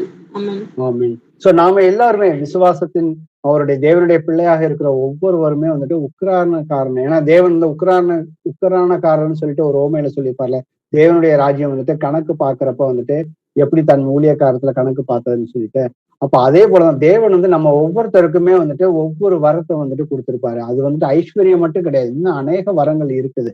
அப்போ வந்துட்டு ஆவியின் வரங்களை தவிர்த்து மற்ற சில வரங்களும் வந்து தனிப்பட்ட முறையில வந்து கர்த்தர் வந்துட்டு ஏன்னா கொடுத்திருக்கிறாரு. அதனால வந்துட்டு ஏன்னா பழைய ஏற்பாட்டுல பாத்தீங்கன்னாக்க ஒருத்தருக்கு வந்துட்டு அந்த பொன் செய்யறது, அந்த அந்த இது ஆசிரிப்பு கூடாரத்தை கட்டுறதுக்காக அவங்களுக்கு வந்து ஒவ்வொருத்தருக்கும் வந்துட்டு அந்தந்த வல்லமையை வந்துட்டு அந்த ஆசீர்வாதத்தை வந்துட்டு கர்த்தர் கொடுத்திருப்பாரு. சோ அவங்க எல்லாம் வந்துட்டு ஒவ்வொரு காரியங்களையும் செய்யறதுக்கு வந்துட்டு வெள்ளி செய்யறதுக்கும் அந்த பாத்திரங்களை செய்யறதுக்கும் ஒவ்வொருத்தருக்கும் வந்துட்டு சில பேர்த்துக்கு வந்துட்டு அந்த தொங்கல் இதை வந்து கட்டுறதுக்கு ஸ்கிரீன் செய்யறதுக்கும் அதற்குரிய வந்துட்டு அந்த ஞானத்தையும் அறிவையும் கொடுத்திருக்காரு. அதை எல்லாமே பாத்தீங்கன்னாக்க தேவனுடைய மகிமைக்காக தான் வந்துட்டு அவங்க வந்துட்டு செஞ்சிருக்கிறாங்க. சோ அவனவன் பெற்ற வரத்தின்படியே நீங்கள் தேவனுடைய பற்பல கிருபையுள்ள ஈவுகளை பகிர்ந்து கொடுக்கும் நல்ல உக்கிரானை போல ஒருவருக்கொருவர் உதவி செய்யணும்னு சொல்லியிருக்காரு. அடுத்த வசனத்தை வாசிப்போம். ஒருவன் போதித்தால் தேவனுடைய வாக்கியங்களின்படி போதிக்க கடவன். ஒருவன் உதவி செய்தால் தேவன் தந்தருளும் பலத்தின்படி செய்ய கடவன். எல்லாவற்றிலேயும் இயேசு கிறிஸ்து மூலமாய் தேவன் மகிமைப்படும்படியே செய்வீர்களாக. அவருக்கே மகிமை வல்லமையும் சதா காலங்களிலும் உண்டாயிருப்பதாக. ஆமென். நாம எப்படி தேவனுக்கு வந்து மகிமை செலுத்த முடியும் இயேசு கிறிஸ்துவின் மூலியமா அப்படிங்கறத பாத்தீங்கன்னாக்க, ஒருவன் போதித்தால் தேவனுடைய வாக்கியத்தின்படிதான் போதிக்க கடவுள். நாம இன்னைக்கு வந்துட்டு யாருக்காவது வந்துட்டு அவங்களுடைய பிரச்சனைகள் இல்ல வந்துட்டு தேவனுடைய வசனத்தை வந்துட்டு நம்ம அவங்களுக்கு ஏதாவது ஒரு பிரச்சனைன்னு சொல்லிட்டு நாம வந்துட்டு உலக பிரகாரமான அட்வைஸ் வந்துட்டு கிறிஸ்துவுக்குள்ள வரதுக்கு முன்னாடி நம்ம நிறைய வந்துட்டு கொடுத்துருப்போம், நம்மளுடைய எக்ஸ்பீரியன்சஸ், ஓன் எக்ஸ்பீரியன்சஸ் இருக்கு. ஆனா அதுவும் வந்துட்டு ஒரு வகையில நல்லது. ஆனா வந்துட்டு கர்த்தருக்குள்ள வந்ததுக்கு அப்புறம் பாத்தீங்கன்னாக்க நமக்கு அந்த எக்ஸ்பீரியன்சஸ்க்கு மேல வந்துட்டு முதல்ல வந்துட்டு தேவனுடைய நாமம் மகிமைப்படணும். இப்ப நாமம் மகிமைப்படணும்னா அவருடைய வார்த்தையானது வல்லமையும் ஜீவனும் உள்ளதுன்னு சொல்லியிருக்கு. அப்ப அவருடைய வார்த்தையை வந்து நாம வந்து போதிச்சு அதுக்கு உண்டான கர்த்தர் நமக்கு கொடுத்த வந்துட்டு சாட்சிகளின்படி வந்துட்டு அவங்களுக்கு வந்து போதிச்சு அவங்க பிரச்சனையில தான் அவங்க விடுதலை பெற்றாங்கன்னா தேவனுக்கு வந்துட்டு மகிமைப்படக்கூடிய செயலா இருக்கும். அதே போல வந்துட்டு யாராவது ஒருத்தவங்களுக்கு உதவி செஞ்சாங்கன்னாக்க கர்த்தர் வந்துட்டு அவங்களுக்கு என்ன பலன் கொடுத்திருக்கிறாரோ அந்த பலத்தின்படிதான் உதவி செய்யணும்னு வந்துட்டு கர்த்தர் வந்து சொல்லியிருக்கிறாரு. ஆனா எந்த காரியமா இருந்தாலும் நம்ம செய்யறது வந்துட்டு தேவனுடைய நாமத்துக்கு மகிமையை வந்துட்டு கொண்டு வரணும்னு சொல்லியிருக்குது. அடுத்த கடைசியா வந்து ஒரு காரியம் வந்துட்டு வேற எந்த விதத்துல வந்துட்டு தேவனுடைய நாமத்தை நாம வந்துட்டு மகிமைப்படுத்த முடியும் அப்படின்னு பாத்தீங்கன்னாக்க, கர்த்தராகி நாம வந்துட்டு அந்த கர்த்தரை பத்தி நாம அறிஞ்சுக்கிட்டோம், பாவத்துல இருந்து விடுதலை அடைஞ்சிட்டோம். ஆனா வந்துட்டு இன்னைக்கு வந்து பாவத்துல இருந்து எப்படி விடுதலை அடைய முடியும் அப்படிங்கிற விஷயம் வந்துட்டு இன்னைக்கு வந்து உலகத்தாருக்கு யாருக்குமே தெரியாது. மேபி வந்து கிறிஸ்தவர்களுக்கு தெரியும். அதாவது வந்து எந்த டினாமினேஷன் சேர்ந்தவர்களா இருந்தாலும் அடிப்படையாக வந்துட்டு கர்த்தராகி இயேசு கிறிஸ்து என்னுடைய பாவத்துக்காக தான் அவர் மரித்தார், அவரை நான் வந்து என் சொந்த இரட்சகராக, ஏன்னா அவருடைய மரணத்தையும் அவருடைய உயிர்த்தெழுதலையும் நாம விசுவசிக்கிறப்ப வந்துட்டு அவர் வந்துட்டு நம்மளை வந்துட்டு சொந்த பிள்ளையா வந்துட்டு ஏற்றுக்கிட்டு அவருடைய ஆவியை நமக்குள்ள கொடுத்து வழி நடத்துறாரு அப்படிங்கிறது வந்து கிறிஸ்தவர்களுக்கு எல்லாத்துக்குமே ஓரளவுக்கு நல்லாவே வந்து தெரியும். ஆனா வந்துட்டு பாவத்துல இருந்து வந்துட்டு பாவ மன்னிப்பு ஒண்ணு இருக்குதா அப்படின்னு சொல்லிட்டு முஸ்லிம் சகோதரர்களுக்கோ இல்ல வந்து இந்து சகோதரர்களோ இல்ல வேற்று மதத்தினர்களுக்கோ இல்ல வந்துட்டு கடவுளை இல்லைன்னு சொல்ற அவிவிசுவாசிகளுக்கோ வந்துட்டு பாத்தீங்கன்னாக்க ஏத்தியஸ்டுங்களுக்கோ வந்துட்டு அவங்களுக்கு பாவம்னா அது ஒரு ஒரு ஒரு சாதாரணமா வந்து அது பாவங்கிற வார்த்தையே அவங்களுக்கு வந்து நிறைய பேருக்கு வந்து தெரியாது, இதெல்லாம் பாவமா அப்படிங்கிற காரியமே. அப்போ வந்துட்டு பாவத்துக்கு வந்து மன்னிப்பு இருக்குது அப்படிங்கிற ஒரு விஷயம் தான் வந்துட்டு நற்செய்தி, ஆக்சுவலி நல்ல செய்தி. ஸோ இந்த நல்ல செய்தியை வந்துட்டு நான் வந்து மற்றவர்களுக்கு எனக்கு தெரிஞ்சதுக்கு அப்புறம் வந்துட்டு மற்றவர்களுக்கு நான் வந்துட்டு சொல்லலைன்னா, எடுத்து சொல்லலைன்னா எனக்கு ஐயோன்னு சொல்லி பவுல் வந்துட்டு 1 கொரிந்தியர்ல 9வது அதிகாரத்துல 16வது வசனத்துல வந்துட்டு கர்த்தர் வந்து சொல்றாரு. அதேதான் வந்து தீமோத்தேயுலயும் வந்துட்டு ஒரு வசனத்தை வாசிப்போமே. 2 தீமோத்தேயுல 4:2 வாசிப்போம். சமயம் வாய்த்தாலும் வாய்க்காவிட்டாலும் ஜாக்கிரதையாய் திருவசனத்தை பிரசங்கம் பண்ணு. எல்லா நீடிய சாந்தத்தோடும் உபதேசத்தோடும் கண்டனம் பண்ணி கடிந்து கொண்டு புத்தி சொல்லு. ஆமென். ஆமென். சோ சமயம் வாய்ந்தாலும் வாய்க்காவிட்டாலும் நம்ம வந்துட்டு ஜாக்கிரதையாக வந்துட்டு திருவசனத்தை வந்துட்டு போதிக்கணும். அப்போ வந்துட்டு எளிமையான சுவிசேஷத்தை வந்துட்டு நாம வந்து மற்றவர்கள்ட்ட எடுத்து சொல்லணுங்கிறது நமக்கு வந்து கர்த்தர் வந்துட்டு அவருடைய ஆவி அதுக்காக தான் நமக்கு வந்து கொடுத்துருக்காரு. ஒண்ணு வந்துட்டு கர்த்தர் வந்துட்டு நம்மள வந்துட்டு பழைய மனுஷனை வந்துட்டு புதிய மனுஷனா மாத்துறாரு. நம்ம வந்துட்டு ஆவியின் கனியில நிலைச்சு நிக்கிறதுக்காக நம்மளை வந்துட்டு எல்லா காரியங்கள்லயும் வந்துட்டு பழைய பழக்க வழக்கங்கள் எல்லாவற்றிலிருந்தும் பாவ வழிகள்ல இருந்து நம்மளை வந்துட்டு கர்த்தர் வந்துட்டு மாத்துறதுக்கு அவரு சுத்தமா இருக்கிறாரு. அதே போல வந்துட்டு கர்த்தர் எனக்கு செஞ்சதை வந்துட்டு அவருடைய மகிமையை வந்துட்டு நான் வந்துட்டு எப்படி வந்து வெளிக்காட்ட முடியும் அப்படின்னாக்க இந்த சத்திய சுவிசேஷத்தை வந்துட்டு எளிமையான ஒரு சுவிசேஷத்தை வந்துட்டு மற்றவர்கள்ட்ட, ஏன்னா தேவனுடைய ராஜ்யம் வந்து பேச்சுல மாத்திரம் கிடையாது, பலத்திலேயே இருக்குன்னு சொல்லியிருக்காரு. நாம வந்து வசனத்தை மட்டும் சொல்றது மாத்திரம் இல்லாம வந்துட்டு இந்த பலத்தையும் வந்து கர்த்தர் வந்து அதை காட்டுறதுக்கு நமக்கு வந்துட்டு எல்லா வரங்களையுமே வந்துட்டு கொடுத்திருக்காரு ஒவ்வொருத்தருக்கும். சோ அதற்கேற்றபடி நாம வந்துட்டு கிருகையை வந்துட்டு வெளிப்படுத்தணுங்கிறது வந்துட்டு கர்த்தருடைய சித்தமா இருக்கிறது. வாசிப்போமே 2 கொரிந்தியர்ல 4வது அதிகாரத்துல 13 முதல்ல வாசி.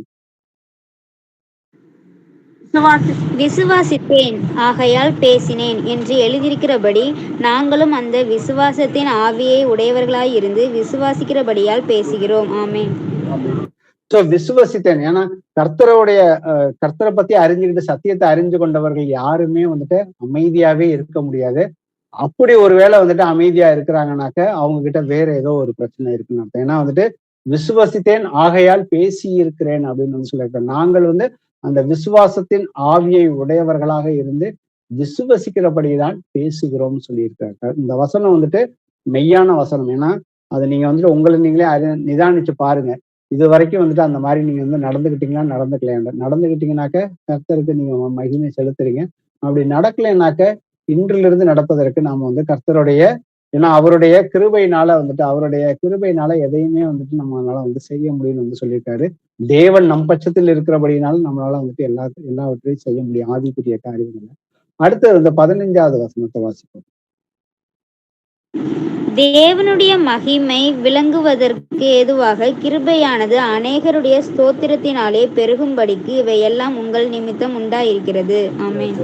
இந்த வசனத்தை நல்லா கவனிச்சு பாத்தீங்கன்னாக்க முதல்ல வந்துட்டு அநேகருடைய ஸ்தோத்திரத்தினாலே அப்படின்னாக்க அநேகர் வந்துட்டு கர்த்தரை வந்து ஸ்தோத்திரிக்கணும்னாக்க அது எப்படி நடக்கும்னாக்க நம்ம மூலியமா தான் அது வந்துட்டு நடக்கும். இவைகள் எல்லாம் உங்கள் நிமித்தம் உண்டாயிருக்கிறதுன்னு சொல்லியிருக்காரு. ஏன்னா வந்துட்டு நாம எல்லோருமே கர்த்தருடைய கிருபையை பெற்றிருக்கோம், அவருடைய ஆவியினால வழி நடத்தப்படுறோம். சோ நாம வந்து மத்தவங்களுக்கு வந்துட்டு சுவிசேஷத்தை எடுத்துட்டு கொண்டு போய் அவங்கள சொல்றது மாத்திரம் இல்லாம வந்துட்டு அவங்க எப்படி வந்துட்டு பவுல் வந்துட்டு அவங்கள வந்துட்டு வழி நடத்தினாரோ, சபையை வழி நடத்தினாரு, அதே போல தீத்துவ தனிப்பட்ட முறையில வழி நடத்தினாரோ, அதே போல நாம ஒவ்வொருத்தரும் வந்து மற்றவர்களை வந்துட்டு வழி நடத்துறதுக்கு அவருடைய அன்பின் நிமித்தம் இதை வந்து செய்யணும் அப்படிங்கிறத வந்துட்டு புரிந்து கொள்ளணும். அடுத்தது கடைசியா வந்துட்டு 16-17 வாசி. ஆனபடியினாலே நாங்கள் சோர்ந்து போகிறதில்லை. எங்கள் புறம்பான மனுஷனானது அழிந்தும் உள்ளான மனுஷனானது நாளுக்கு நாள் புதிதாக்கப்படுகிறது. மேலும் காணப்படுகிறவைகள் அல்ல, காணப்படாதவைகளை நோக்கி இருக்கிற நமக்கு அதிசீக்கிரத்தில் நீங்கும் லேசான நம்முடைய உபத்திரவம் மிகவும் அதிகமான நித்திய கன மகிமையை உண்டாக்குகிறது. ஏனெனில் அப்ப பாத்தீங்கன்னாக்க நம்ம எல்லோருமே வந்துட்டு நாம இந்த கூடாரத்துல, ஏன்னா பவுல் வந்து ஒரு இடத்துல சொல்றாரு, நான் பவுலும் சொல்லி பேதுரும் சொல்லியிருக்காரு, நாம இந்த கூடாரத்துல வந்துட்டு தங்கி தவிக்கிறோம். ஆனா வந்துட்டு அது வந்துட்டு லேசான காரியம் தான். இதை விட வந்துட்டு பெரிய மகிமையான காரியத்தை வந்துட்டு கர்த்தர் வந்து நமக்கு வந்துட்டு தரப்போறாரு. ஏன்னா நமக்கு வந்துட்டு நாம எதிர்நோக்கி கொண்டு இருக்கிறது வந்து கர்த்தர் வந்துட்டு எவ்வளவு சீக்கிரத்துல வருவாரு அப்படிங்கிறதுக்காக தான் நம்ம நாளுக்கு நாள், ஏன்னா கர்த்தராகி இயேசுவே நீர் வாருன்னு சொல்லி நம்மளுடைய ஒவ்வொரு நாளும் ஜெபத்திலையும் வந்துட்டு நாம வந்து ஜெபிச்சுக்கிட்டு இருக்கோம். ஏன்னா வந்துட்டு கர்த்தர் வந்துட்டு நம்மளை வந்துட்டு அவருடைய மகிமையான சரீரத்துக்கு வந்துட்டு நம்மளை வந்துட்டு மாற்றுவார்னு சொல்லியிருக்காரு. பிலிப்பியர்ல 3:21 வாசி.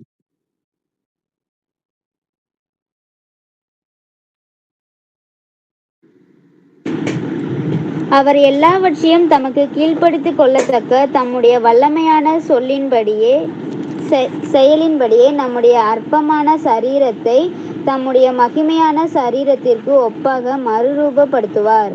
ஆமென். கர்த்தர் வந்துட்டு அவருடைய மகிமையை வந்துட்டு நம்ம கிட்ட வந்துட்டு கொடுக்க போறார், நம்மளோட வந்து பகிர்ந்து கொள்ள போறார். அப்போ வந்துட்டு நாம வந்துட்டு, ஏன்னா கர்த்தர் வந்து அவர் வாக்குத்தத்தம் பண்ணி கொடுத்திருக்காரு. என்ன வாக்குத்தத்தம் இருக்கிறதுலே பெரிய வாக்குத்தத்தம், நித்திய ஜீவனை கொடுப்பேன்னு சொல்லியிருக்காரு.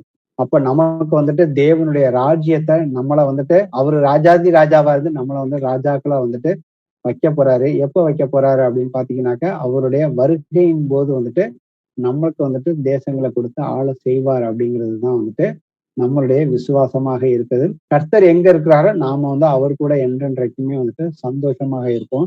சோ அதற்காகவே நாம வந்துட்டு அழைக்கப்பட்டிருக்கிறோம், அதற்காகவே நாம வந்துட்டு சிருஷ்டிக்கவும் பட்டிருக்கிறோம். ஏன்னா வந்துட்டு கர்த்தருடைய சித்தம் வந்து பாத்தீங்கன்னாக்க, நாம இன்னைக்கு வந்துட்டு பாவத்துல இருந்து நம்ம வந்துட்டு நம்ம வந்து அவரை தெரிந்து கொள்ளல, அவர் தான் நம்மை தெரிந்து கொண்டார். யோவான் 15:16.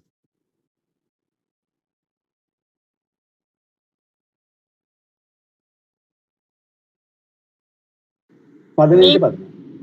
நீங்கள் என்னை தெரிந்து கொள்ளவில்லை, நான் உங்களை தெரிந்து கொண்டேன். நீங்கள் என் நாமத்தினாலே பிதாவை கேட்டுக்கொள்வது எதுவோ அதை அவர் உங்களுக்கு கொடுக்கத்தக்கதாக நீங்கள் போய் கனி கொடுக்கும்படிக்கும் உங்கள் கனி நிலைத்திருக்கும்படிக்கும் நான் உங்களை ஏற்படுத்தினேன். ஆமென். சோ கடைசி வரைக்கும் கர்த்தர் வர வரைக்கும் நம்மளுடைய கனி வந்துட்டு நிலைத்திருக்கணும்.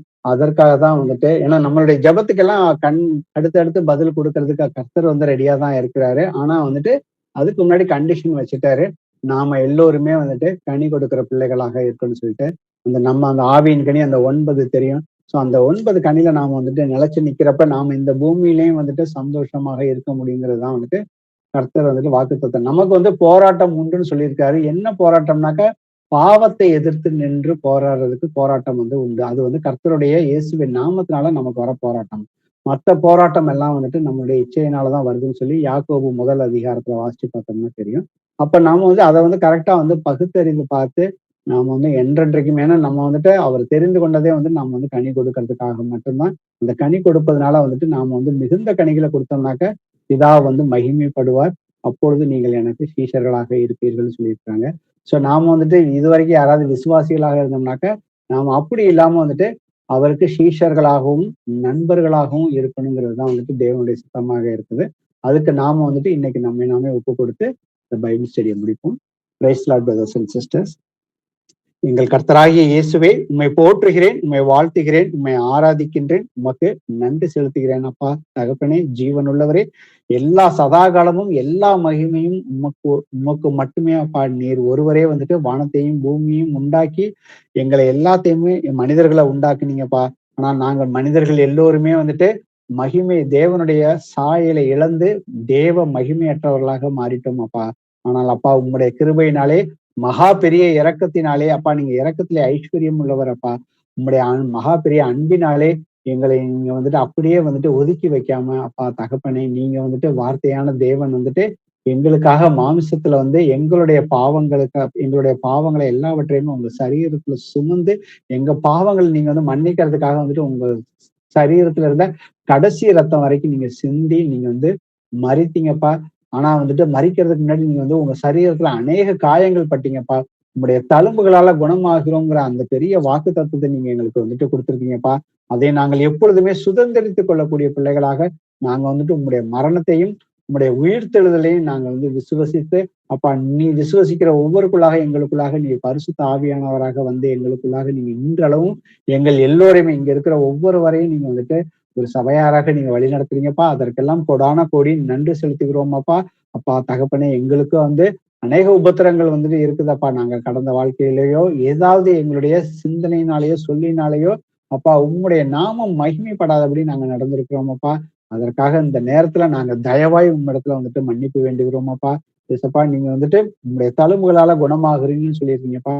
நாங்கள் என்னென்ன காரியங்களில் வந்து மனம் திரும்ப வேண்டுமோ அந்த காரியங்களை எல்லாவற்றையும் நாங்கள் உங்களிடத்துல ஒப்பு கொடுத்து முழுமையாக மனம் திரும்பி அப்பா எங்களுடைய சிந்திக்கிற காரியங்களை வந்து நாங்க முழுமையா தேவனுடைய வசனத்துக்கு ஏற்றபடி நாங்க சிந்தித்து அதற்கேற்றபடி செயல்படவும் நீங்க வந்து எங்கள் ஒவ்வொருவருக்கும் உதவி செய்யும்படியாக இந்த நேரத்தில் ஜெபிக்கிறோம் அப்பா.